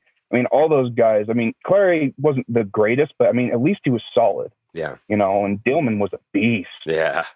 Absolute beast. Yeah, that's what we need to get back to. We need to build that offensive line. So I'm fully on board with you, man. So, Austin, thank you so much for coming on, man. We really appreciate your time. It was great meeting you. Absolutely, I appreciate it, man. Anytime. All right, cool. Well, I will. Good luck with the work, and hopefully you can see the first round and you're not too busy. And we'll talk to you later, brother. Sweet. Thanks again, man. I appreciate it. Keep up the good work. All right, dude. Take it easy. Okay. Love you. Bye. Okay, love you. Bye. All right. Austin. Awesome, man. Great to have you, buddy. Austin. I mean, LT's been bringing so many people over. Yeah. It's not a shocker. I mean, that's for sure. But I mean, whatever gets you over here, man, we're happy to have It's amazing colors, how beautiful we look, and LT. Like those are like the two main things that seem to bring people from outside of California to the Chargers, which is awesome. Absolutely. If it works, it works, man. We'll take you either way. And man, you're preaching to the choir about that line, buddy. We feel you. We feel you there. I mean, we've at least made some right moves this offseason, and hopefully we continue making some of those good decisions when it comes to the draft. So we are in the week that it will be going down. So we will find out by week's end if we make some good decisions, please. All right. Thank you again, Austin, for stopping by for Fan Focus. It's now time for Ask Boltfam. All right. It's a draft week. Ask Boltfam. Finally, I think we'll get the last of these draft questions off our chest in Ask Boltfam. I'm sure there's a few sprinkled in here. We'll come across them as we do. We started off with Coach Alago, who asks the question. Oh, yeah! Draft day is almost here. Time for Gangsta Tommy T. Yeah! To make out like Kevin Costner. Yeah! Or should we be more excited about undrafted free agents? Yeah! Give us the, yeah! 3 more underrated, yeah! Bolts drafts picks. Snap it to a Slim Jim. Yeah, brother. Oh, yeah! Brother. Bone saws ready! All right, Coach. Starting off my vocal cords. Had to warm them up there, baby. Oh, good one. All right. Underrated draft picks. Yeah, we'll just go one each. Because I don't know. I don't have 3 for you. I got one, Ellison Smith. That's my guy. I think he's underrated. He's a small school guy, so I think that people are sleeping on him a little bit. And he is a project, obviously, at that defensive end spot. And I think he's raw. I think he's got all the intangibles. So Ellison Smith's my pick. I'm going to go with Tommy Tremble because I think if he had a better quarterback play and he was catching some of those balls that weren't thrown to him, he would definitely be a little higher. Just a different style. If he was playing different for offense, Clemson or something, I think he would have been different. Been a little bit higher pick. You'd had flatbacks and you'd have had catches. Then he just didn't have that there. So I think he's underrated and might fall to us. So that's exciting. Yeah, I think for me, underrated is going to be Quinn Miners. Man. Of course. Of course. It's funny because you see these top tackles. You see Penei Sewell. You see Rashawn Slater. And there's a episode coming up on Fox NFL. Of those of you that haven't seen that, they're going to be doing basically an offensive line camp. That's and awesome. one of those players is Quinn Miners. So I don't know why you would bring him into the mix if he wasn't one of those top choices that people are looking at to be in the offensive tackle position. Yeah. So, and watching him play at the Senior Bowl, I mean, the guy's just a beast. Like it brings some of that raw. I think that's what defines some of these underrated players, like having just that raw talent that needs to get molded into NFL caliber playability. So, I think those are our 3 guys there, Coach Lago. Thank you for asking the question. We move it on now to Danny Lohi, good old Danny, who asks the question. What beer will you be drinking Thursday night? And why is it Golden Road's Bolt Up? Love your pie. Sound like Gold member. I love Golden Road. Golden Road. I would love some Golden Road. Can't get that out where I am at. No. Can't get that in Idaho. You want to send us a 6-pack? I'll take one. Dude, I'll take a can. If somebody wants to ship me 1 can, I'll try to make it easy on the pocket. What if it's good? Then you're like, oh, he's just not trying to be greedy. It will just bring me that much closer. Yeah. I'm more of like I try not to, I don't know. I kind of like a Guinness vibe for the draft. I don't know why. It's like it's just kind of it's yummy and that's my vibe. That's my beer vibe. Yeah. Adam, what are you going with? Boy, I sticking with that. I'm watching my calories, so I'm definitely gonna go easy on the carbs. There is a beer that is easy on the carbs, and it's called Omission beer, and it's a light beer that I do enjoy. Nice. So Omission might be the beer of choice for Will Dog. I got screwed by a last-minute flight change, so I'll be in the air mid-draft. Up and away, my beautiful coach. As of right, how did that happen? Incredible. Well, we had a flight that was supposed to land at 12 o'clock, but Alaska just sent us an email saying, "Hey, your flight got changed. You now get in at 9:30." Who knows? Maybe we'll trade up in the back of the first round, and you'll land when we get up. Catch a last minute bit of magic. Yeah. Yeah. So I'll probably be sneaking on some little shot glasses onto the plane so I can enjoy. Shot.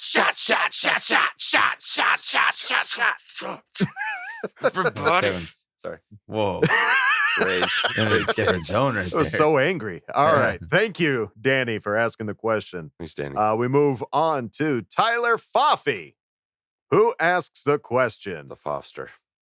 On a scale of 1 to 17, how ninja is Tommy T going to be throughout the draft?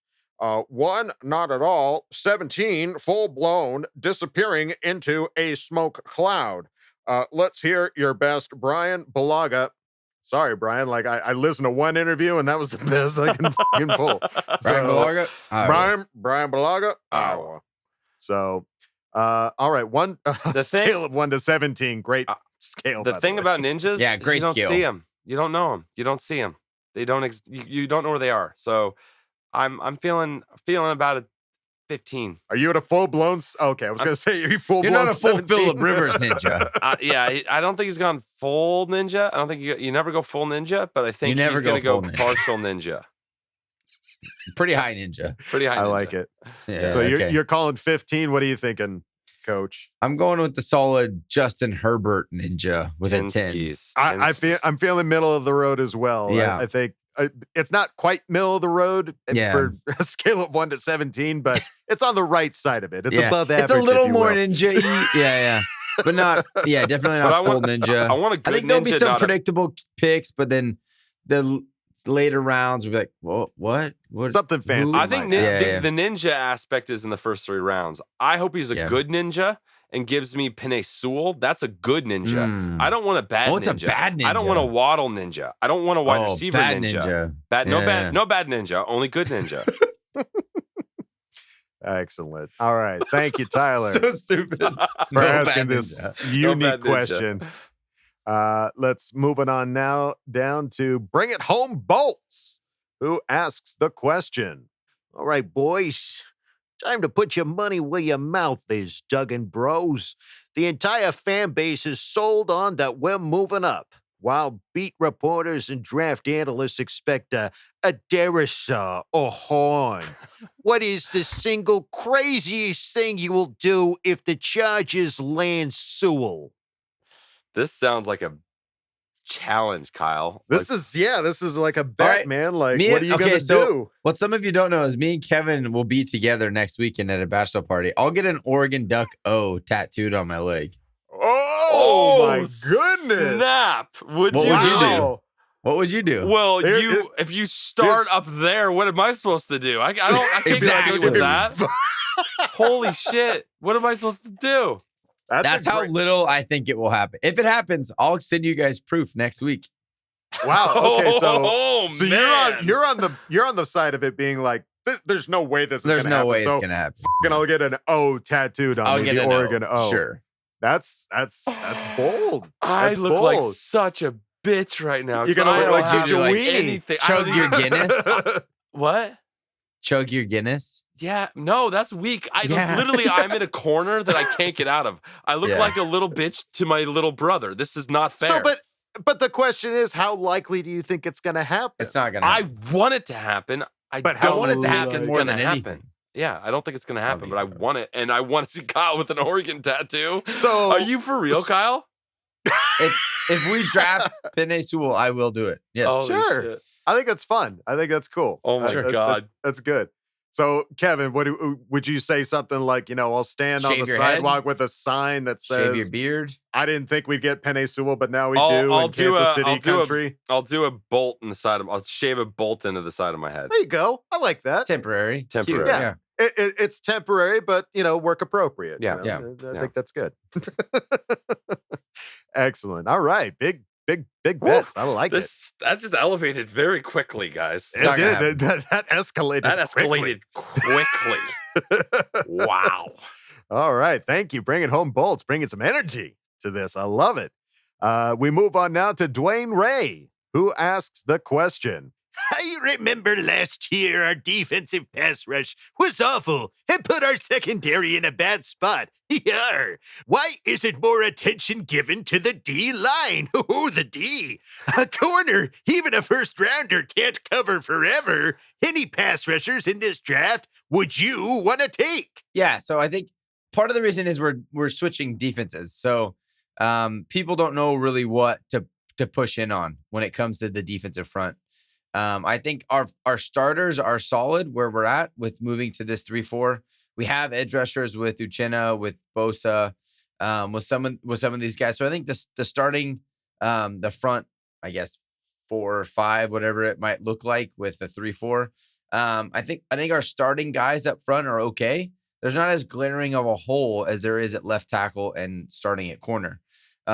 Will it be addressed? I do think so. That's why I have Ellison Smith in the 3rd round. I think he provides that edge rush type of ability that you can get later in the draft that can be a project to work on in the off seasons to come.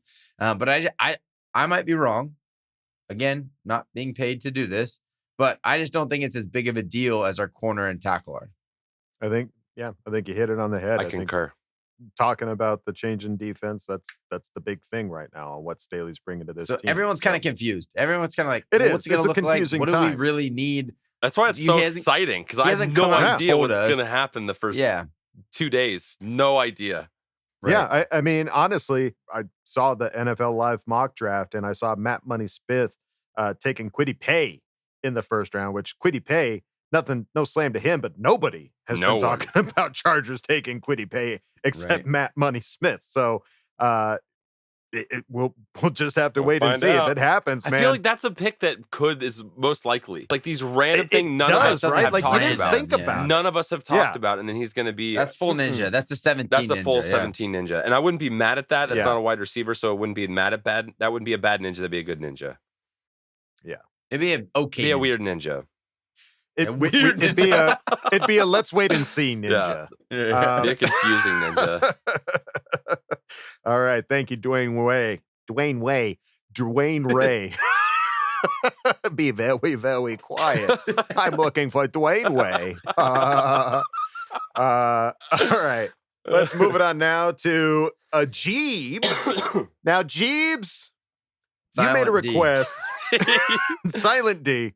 The D is silent, you stupid American. We can't get off the D on this fucking podcast. D is silent. D is silent. All right, Jeebs, you made a request. So I'm prefacing this right now because you wrote a script, and I love this script. So I'm going to try, but it's going to suck. So if you're upset about this, you brought it on your own damn self, okay? Do or do not. There is no try. Where's my precious? Where is it? Ah! Oh, stupid hobbitses! Sneaks up on poor old Gollum! I can't find my precious! Which one of you has the most Charger collectible preciouses? Also, a lot of fans are mad about their precious Orlando Brown. But remind me who Nwosu beat at the end of that playoff game to get to Jackson. Just saying. Oh, yeah. And the Raiders! Can't have you buy, stupid, sneaky hobbitses. What are you talking about? That was perfect. You are Gollum. If Andy Serkis was dead, he would be spinning in his grave right now. No, he's alive and he's spinning right now. I know. Yeah, he's spinning for no good reason. He's like, what's going on? And that was really funny. Okay. Question. Who has the most Charger collectible preciouses? And I'll tell you right now, it's not me. Kyle blessedly got me my first Charger collectible, which was a signed Austin Eckler mini helmet. I love it. It's sitting right there. I look at it every day. I don't have that much Charger collectibles. I know I see a lot in the background of Huggins' interviews when he's interviewing people. He likes to fucking flaunt it. So who do you think has the most? Kevin does for sure. I send him all the stuff that I get. I basically send to his man. I keep it safe for him. Keep it all in one place. Like yeah. I'm like holding on to it until he has a safer place for it. But he sent me his Keenan Allen. I'm holding on to it. My favorite right now, it's a threefer where I've got signed Phillip Rivers helmet. Right below it, I have a bolo tie, and right below that, I have a signed Phillip Rivers jersey. And it's like the perfect trio of items. Wow. And it's just, I just look at it and it just makes me. You're creating your own Philip shrine. Literally, it's just like this like hanging thing. Like it's like candles around Beetlejuice, where it? like the body just like disappears and it's just hanging there. That's what it is.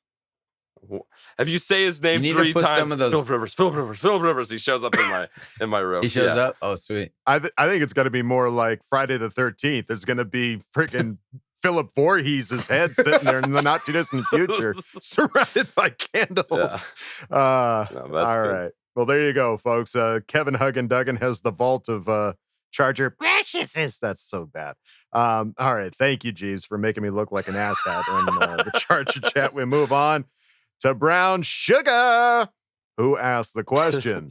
There's been a lot of talk about the O-line and cornerback help for this draft, rightfully so. But with the change in coaching staff and philosophy, who do y'all think we should add to our offensive playmakers? I like the tight end from Notre Dame, but does he actually fit the new scheme? I think it's a good question. We've all been talking about Tommy Tremble, but does he fit the scheme? Yeah, so here's the thing about the quote-unquote scheme is it's being developed based on the players we have. It's brand new this year. Get a badass player and develop him into the scheme. Right.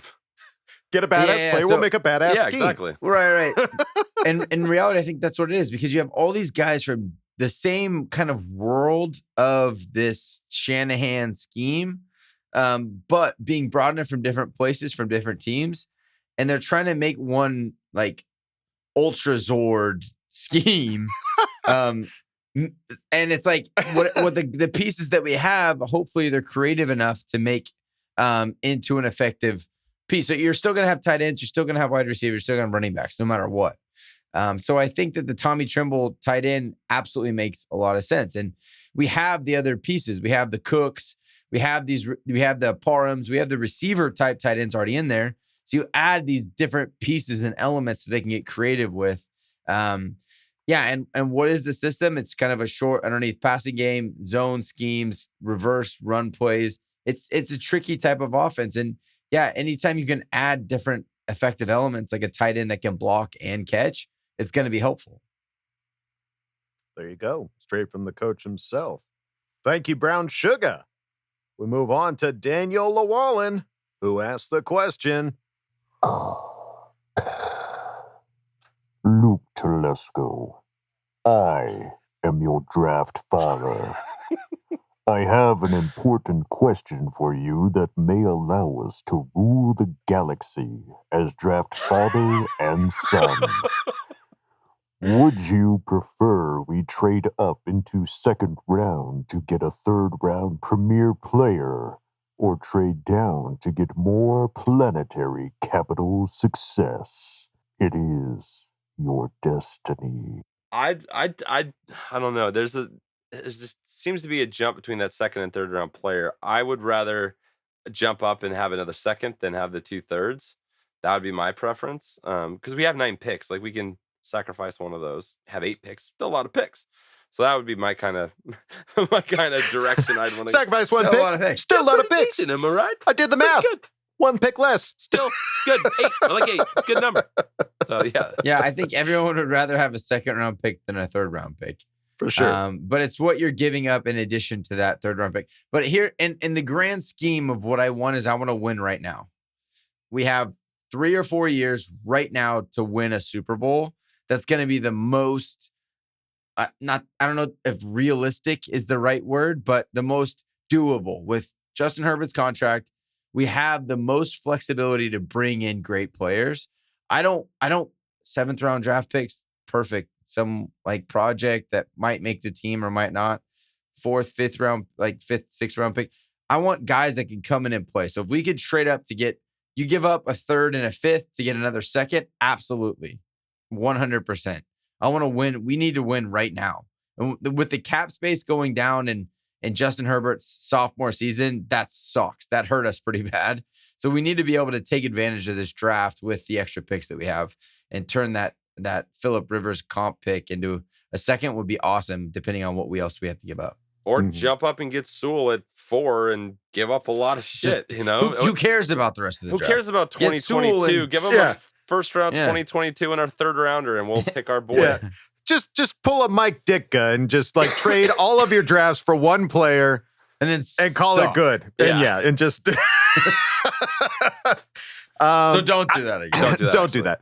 No, but I think you make a good point, Kyle. A lot of people talking about wanting to trade back, get more picks, but you're not getting the same caliber of player as you are in those first couple rounds, and we are in that win now mode. With Herbert being on the contract that he is. So we're not in a rebuild year. If this was a rebuild year, then 100%.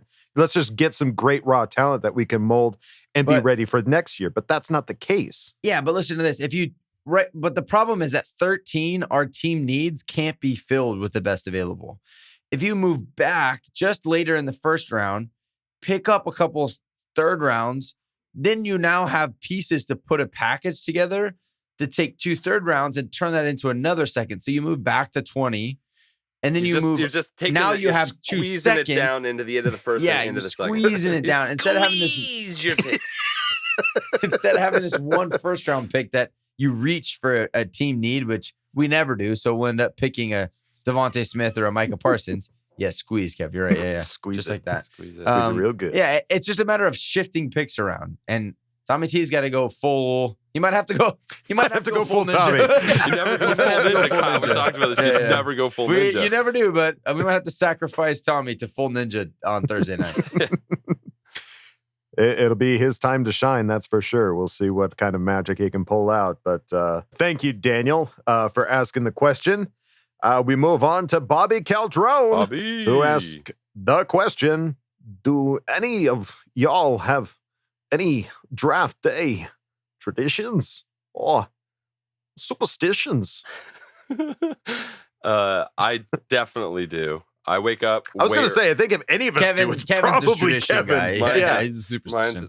So I get up way earlier than the rest of my family just because I'm so excited. I go make them breakfast, so they wake up, they eat it, and then I go downstairs to my office and I watch Draft Day with Kevin Costner. I'm not kidding. I do this every year because it gets me jacked up because it's a movie about the draft. Like, you can't not get jacked up about the draft. Yeah, Kevin watching a movie about is all draft. about movies and football, and it's both of those things. Brings my worlds together. Your worlds collide. Perfect harmony. Day. Yeah. And then I usually mess around for a little while, and then just like I am in my chair ready to go about an hour before the draft so I can watch the lead up stuff and magic. Beautiful. Magic always happens. Magic. Do you have any traditions, Kyle, or is it just... I got nothing. He flies in airplanes during... Clearly, he's flying... he's going to be flying during the draft. He has no traditions. I was going to say, honestly, I think last draft was the first draft that, like, I watched. Like, really? I watched from pick 1 to pick however far we ended up going. So, it's not... Again, like, for me, like, watching the draft was just like, I'll find out later. Right. I'm not going to get too all up in the hype because I'm just, my heart's going to get broken somewhere. And so this year I'm just letting that happen because I can't avoid it when you're on the Charger chat and you guys are asking all these ding dang draft questions. Gotta know what's going on. You can't avoid it. I got to get invested. Yeah, exactly. Quinn Miners, I'm looking at you, kid. I always watch the whole thing. I just don't have any traditions as to how I watch it or when I watch it or what socks I'm wearing when I watch it or any of those types of things. Well, perhaps this could be the year that you start, you know what? mister. I may go full ninja and dress up in Never go ninja full costume. ninja, Kyle. Stop on the plane with the katana, everything. Yeah, they'll let you out with that, I'm sure. If I'm that a won't be a ninja, they problem. won't know I have it. Whoa! Look out. If I'm doing Alaska my job Airlines, right, they'll never know. You may or may not have a ninja on board. TSA. Sir, what are you doing? I'm a ninja. I'm a ninja. Mind your business, lady. And then Obviously. you throw a smoke bomb and you I'm a run ninja. away, and then you get tackled by security. Roll away, yeah. I'm in a suitcase going through the like scanner, and they see me like, I'm a ninja. How'd they see me? Oh man. He's got smoke bombs just throwing them everywhere. I love that. God, the ninja episode. I don't know why. Oh my God. That really tickled me. It's just like you just got pockets full of smoke bombs and they're just falling out of your pocket. Just popping as you're running behind you, just smoke everywhere. Oh my God. Oh, that really got me. All right. Let's stop this. Smoke All right. Thank you, Bobby, for asking the question. It's like Beverly Hills Ninja, or no? That's what I was thinking. Yeah. Okay. Whew. All right. Let's move on to Touch of Phallus. Touch of Phallus. Bring us back to reality. Touch of Phallus. Perfect. Yeah. Just the one we need to bring us back. Just the tip. God. Sorry, go. The Donkeys are undoubtedly going QB this draft as Locke is a shit show. Which of the QBs out of Fields, Lance, and Jones do you not want them to get? Personally, I'd hate them to get Fields. After I watched his game versus Clemson while playing injured, the kid can ball. I honestly, Fields, same. I watched him. I'm kind of locked into that guy a little more because I watched his Netflix show, The QB1, a long time ago. And I kind of been, every time that he's on, I'm watching him. I don't want him to be anywhere near the Broncos. Like, that's just that dual threat quarterback, and he's got a great arm. Kevin. What quarterback do you hate because of QB1? Rattler. That guy sucks. Spencer Rattler. Oh, God, I hate that guy so much. He's such a dick. Kevin used to text me stat lines of University of Oklahoma's quarterback. Just him when sucking. He did poorly because he was so excited. That guy's such a dick. So, Poor but kid. the other guy that's not a dick is Fields. And I don't want him to be on the Donkeys. Yeah. Because I don't want to deal with more good quarterbacks in our AFC West. Yeah. I that's me too. Yeah. He's the most athletic of the group. Trey Lance, I think, is an athlete, and he kind of scares me too because he's a little bit of an unknown. Again, a North Dakota State guy that we haven't gotten to see a lot of because he didn't play this last year. He sat behind a guy that won a national championship. He sat behind Easton Stick. Yeah. And then who before him was Carson Wentz. So it's like he just hasn't had a lot of playing time, but when he did play, he was pretty electric. He didn't play this whole last year. And the guy's got all the Underwear Olympics type of numbers that are pretty incredible. But so I don't know. I would rather than land Mac Jones, who's just, in my opinion, kind of a gump. Blah. You know, He's a gump. He's just kind of gumpy. Yeah. So I would most like them to land Mac Jones. Run, Mac Jones, run. Run. Yeah. All we have right now is based off like analysts and stuff like that. And people are saying San Francisco's eyeing Mac Jones, which would just, to take Mac Jones over Justin Fields seems, I don't know. You don't need to move up. You don't need to move up to where they moved up to. That would go full Bears. Alabama quarterbacks are not successful in the National Football League. Right. You can look at the bullet we just dodged. It's just they're surrounded, but with so much talent. When they are put on an NFL team, they're not at the same level they were when they were in college and just had all the weapons. So I'm not impressed with that. It's an embarrassment of riches thing, and it's hard to judge. Well, we'll see what happens, but yeah, I think if we wanted them to get a quarterback, I guess Mac Jones would be the choice for the Donkeys. It would be redonkulous. All right, thank you. Touch of Phallus, always good to hear from you. Name's amazing. It's always the best. We move on now to Jeremiah Ortiz, who asked the question. Why is Easton Stick not starting?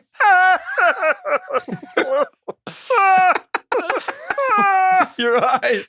Oh no, Adam's gone full Pee-wee. Never go full Pee-wee. Because he's not as good as Justin Herbert. He's not as good, dude. I love Easton Stick. Yeah. I wanted him to be that diamond in the rough that just came out playing and just was like, whoa, where's this guy been all our lives? If you've listened to our podcast, you know Adam is a big Easton Stick fan. I wanted nothing but the best for Easton Stick, and it didn't pan out that way.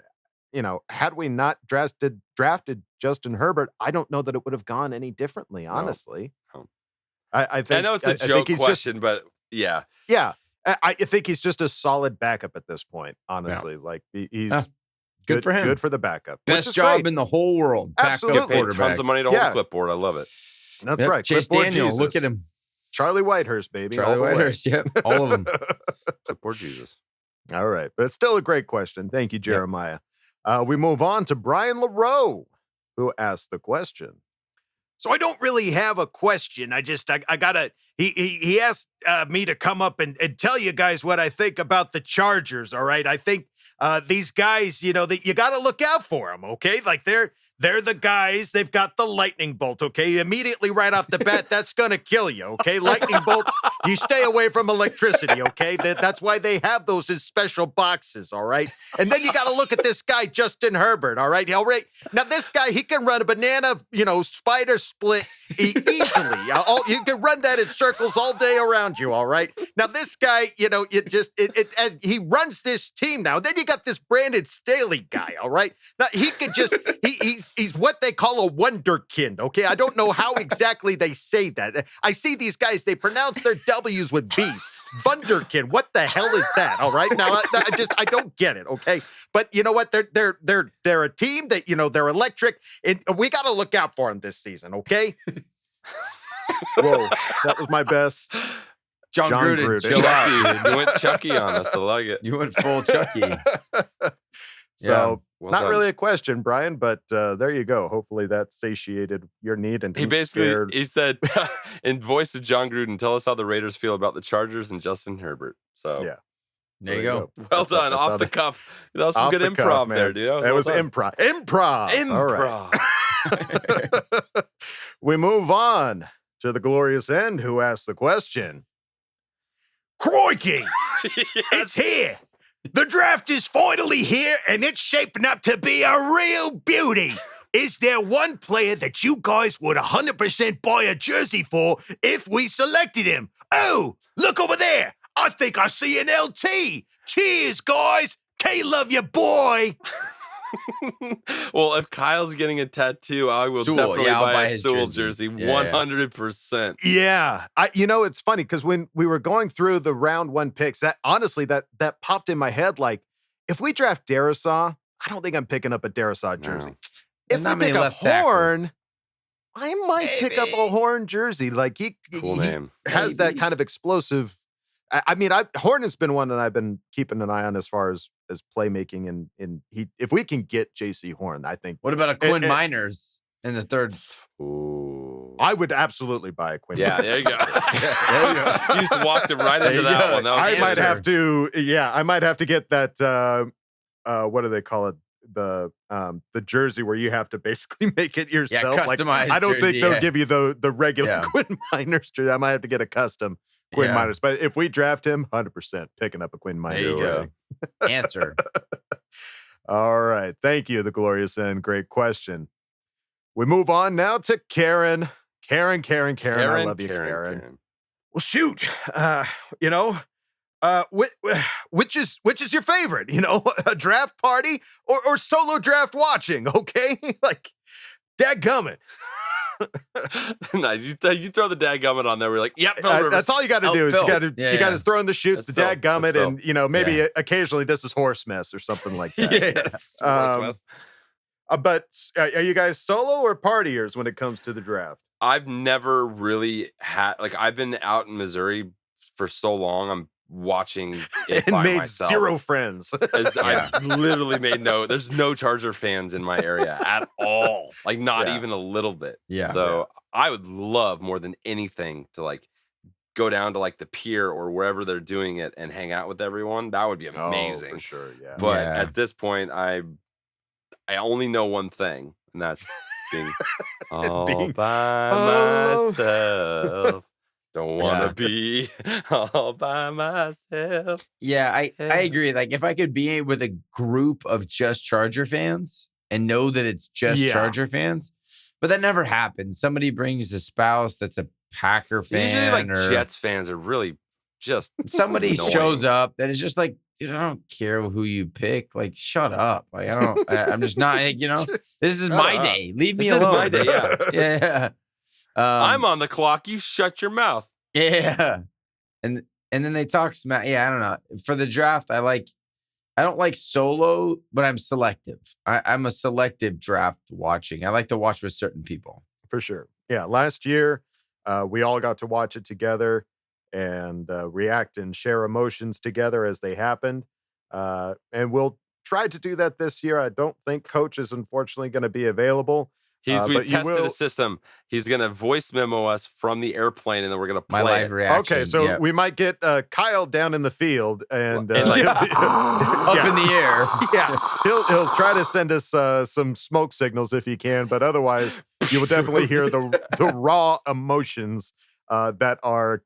I'm going to send the background here. Sir, please sit down. Sir, you need to sit down and put your seatbelt on. I can't believe we drafted Sewell. Get your mask on, sir. Smoke bomb. Smoke bomb. Okay.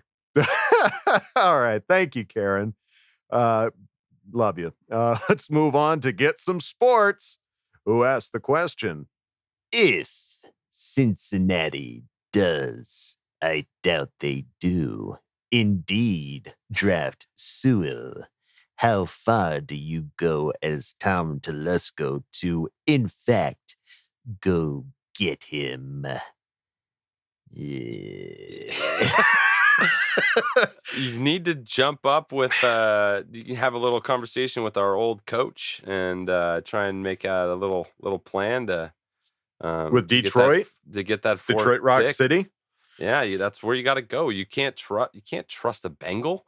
It's a wild animal. You don't know what they're gonna do.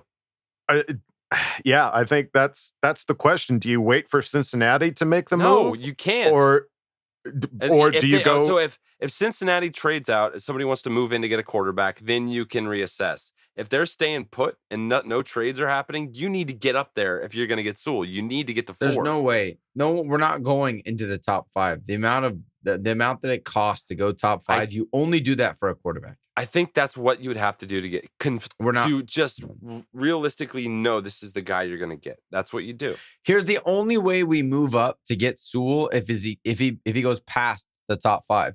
I think we could move up to 7 and trade spots with the Lions to get him before he goes to Carolina. That's the only option. We're not going top 5. Top 5 you only draft into if you want a quarterback. Because it just costs you too much. It costs you 2 first-rounders, a second-rounder. Look what the 49ers gave up to go move up there. It's just astronomical how much you have to pay to get top 5. It drops off significantly after top 5. So, but if, just posing the thought, if we are in that win now mode. Yeah. And I'm not saying that this is the right move to make, but do you see Penei Sewell being that influential that if we were to make that move to get into that top 5 spot, to get him specifically, would you be upset? Well, I want the Chargers to be a team that wins every single year. Of course. That builds a powerhouse of winning. You also I don't want to want win now. a 1 year. I do, but I want it to be established where we win right now. That mindset in this draft is we're going to win right now. We're going to fill team needs, but we're not going to move up so far out of what we need. Because I think a Rashawn Slater could fill in right now and not be a huge drop off from what a Penei Sewell would have been. So would you trade up to 7 for him instead of going up to top 5 for Sewell? That's my thought is 7 is the highest we would move up. And that's based on what Tommy T wants and what they've talked about and the scouts and what they've looked at. We're never going to go top 5. That's not going to happen. Don't say never. Never say never. Say it. I'll say it all. Get ready for you that. are so confident you're not going to get a tattoo. And when this happens and you have to get a tattoo, this is going to be the greatest If day. we go top 5 to get a tackle, it will not happen. It won't. Have you not seen Draft Day, Kyle? Anything's possible according to They drafted the quarterback, and then they went around, and then they got the pass rusher that they wanted. You don't move up to get a tackle. It's not gonna. All right. And watch Draft Day if you've never seen it. It's a really good movie. It's really good. Yeah. It did. Yeah. I hadn't seen it until last year, and after watching it last year, it's a great. We held him watch, down and made him watch it, and he enjoyed it. You didn't hold nothing. It seriously is like I did all the whole thing. Yeah, I held myself in contempt. It truly, like in an off season where there's no football, like it's a great thing just to kind of, it's a little bit of catnip to kind of hold you over. All right, thank you. Get some sports. We move on to C. Densley 11, who asked the question: in the latest mock draft live on NFL Network, they had different analysts representatives make selections for each team. Our rep was Matt Money Smith.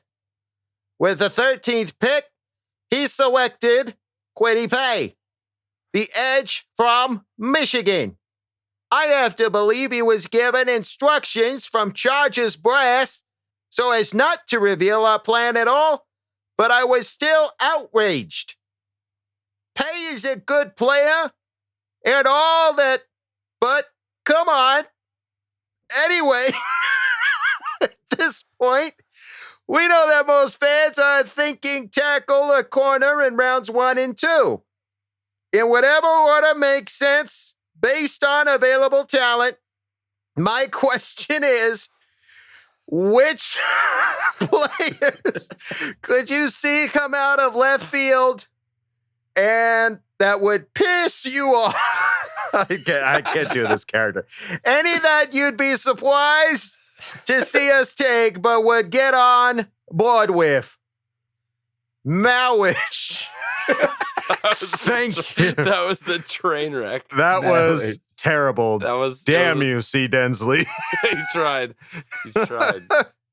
All you can do is try. That was good, though. It was a word. I can't. I mean, Kwity Paye feels like the most left field, but I don't think that would piss us off. Right Waddle now. would really piss me off. Waddle would. Najee Harris. Piss me off. What's Waddle, that? So Waddle. I don't know. It's like that's what. It's so hard. I don't know. I feel like you could talk me into it. Najee Harris. I won't do it. I'm not going to do that. Najee Harris. No. Running back. Yeah. Najee Harris would piss me off. There you go. Etienne from Clemson would piss me off. Running back would piss me off. Yeah. Wide receiver, like, I don't know. Like, I don't know. I guess the positions that left field, yeah. If any running back we took in the first round, I would quarterback. I would be livid. Yeah. But this question is which would come out of left field, but would you could get on board with? Initially it was which would piss you off, but get on board with, I think there's Kwity a couple Paye, edge rushers that are being. You could get on board with it. You'd say to yourself, like, this isn't a hole, but it could be fun. Wide receiver isn't a hole, but it could be fun. Yeah. Linebacker might piss me off a little bit. Like, really? I think so. Because again, it's that I feel like we're so stacked at that position right now that we have at least depth at linebacker. And wide receiver. Yeah, wide receiver, we have depth too. I'd be really pissed if we get a wide receiver. Thing. We got to remember, we got to go back to this. He takes best available. It doesn't matter what position we'd be bummed about. He's going to take whoever he thinks is the best player. There is an absolute world where I'm going to be bummed out when he drafts Jalen Waddle. There is a very realistic possibility he could go total bad ninja on me and do that. No, you will not. You will not. You will be shocked for 5 minutes. And then you'll go watch. You'll go watch some and tape, then and you'll be like, come around to it. Yeah. Utah, give me 5, and I will circle back around to being a shamelessly positive Charger fan again. Yeah. So I'm not going to be upset with any pick. Like, I'm not. But I'm not a back would GM. shock me. I could not get on board with. Yeah. But edge rusher, I would be shocked by for sure. But I could get on board with one that fits. Wide receiver, I don't know if I can get on board with a receiver in the first round. I can. I mean, it'd be fun to see. Any edge rusher would be the shock, but I could get on board with. Yeah, I agree. Moving on to Lavish Syndrome, who asked the question. Everyone's obviously talking about the upcoming draft for good reason. But what's a need that we are not talking about that you think we'll really need to address next year when we're hopefully picking 32? There's going to be more issues. It's edge rusher next year, wide receiver next year. There's issues next year for sure.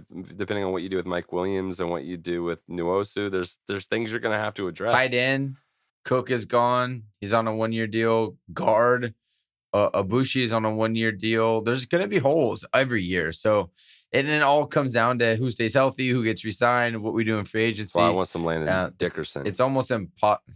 Yeah, you do. It's almost impossible to project what we'll need in the draft next year. Wow, I walked into that. Good one. You sure did, buddy. Thank you, Lavish Syndrome. We move on now to Okie Doggy, who asked the question. My fellow Charger fanatics, I hope you're all doing well. The draft is nearly upon us, where after the weekend, we will see who will join our quest for the elusive Super Bowl. So I wanted to ask you men a couple of things.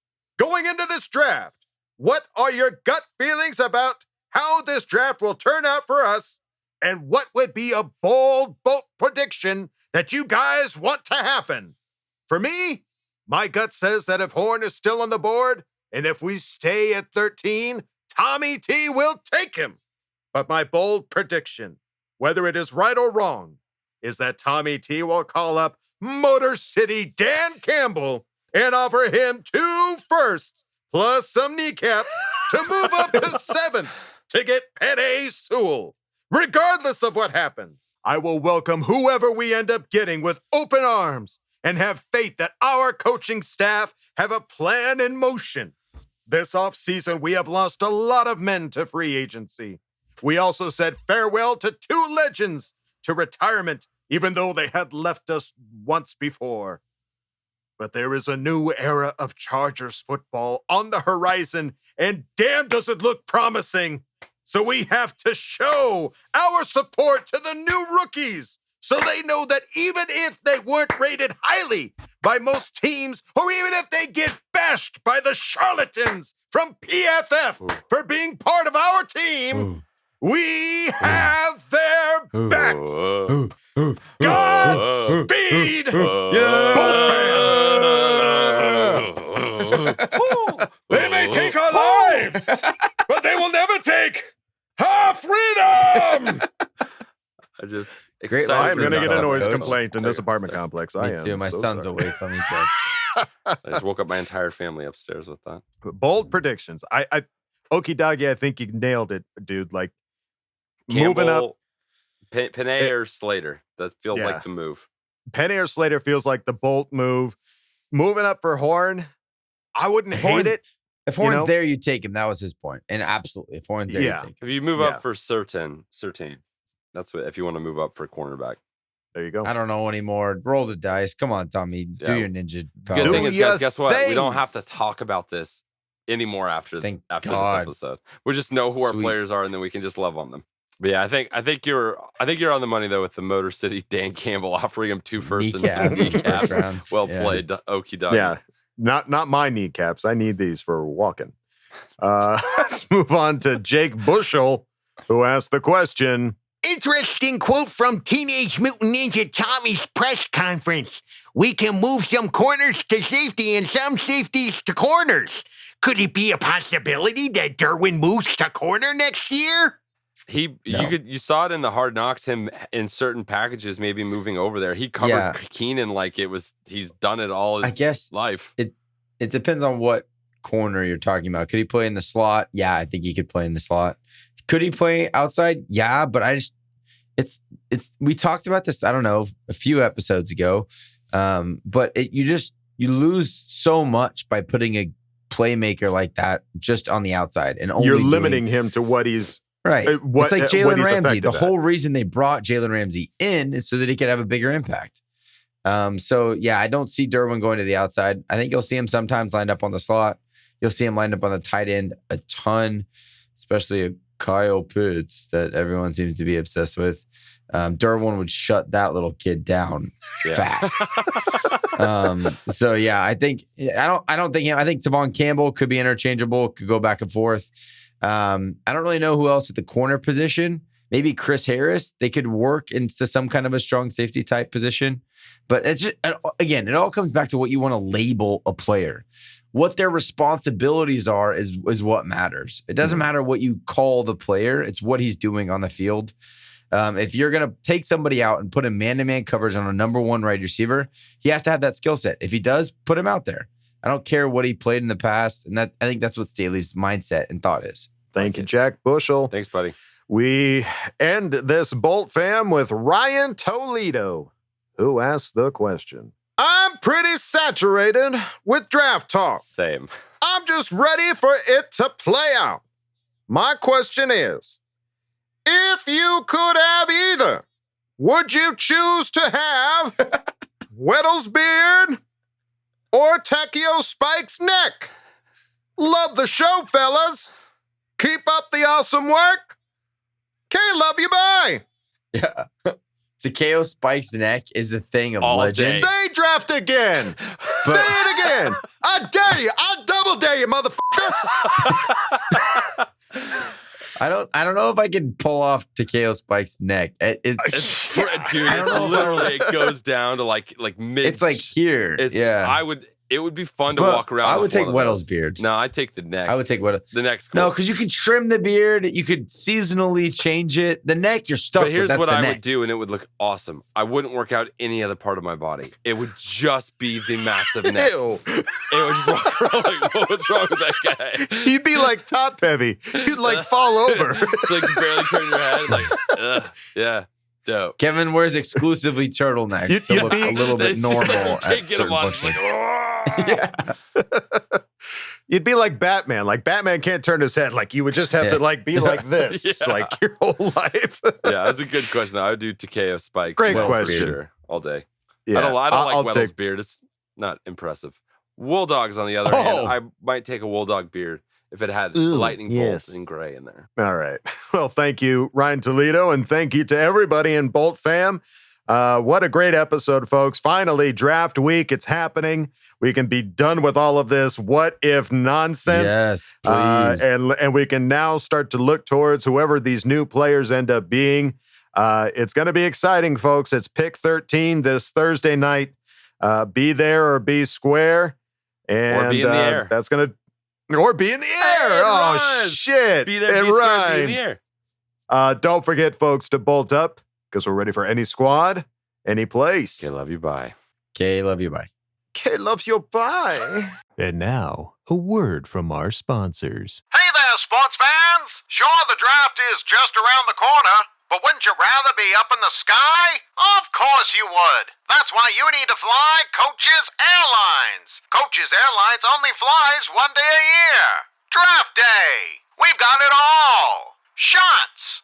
Non-stop screenings of Draft Day starring Kevin Costner. And all the smoke bombs you can handle. So when it comes time for you to fly on Draft Day, choose Coach's Airlines.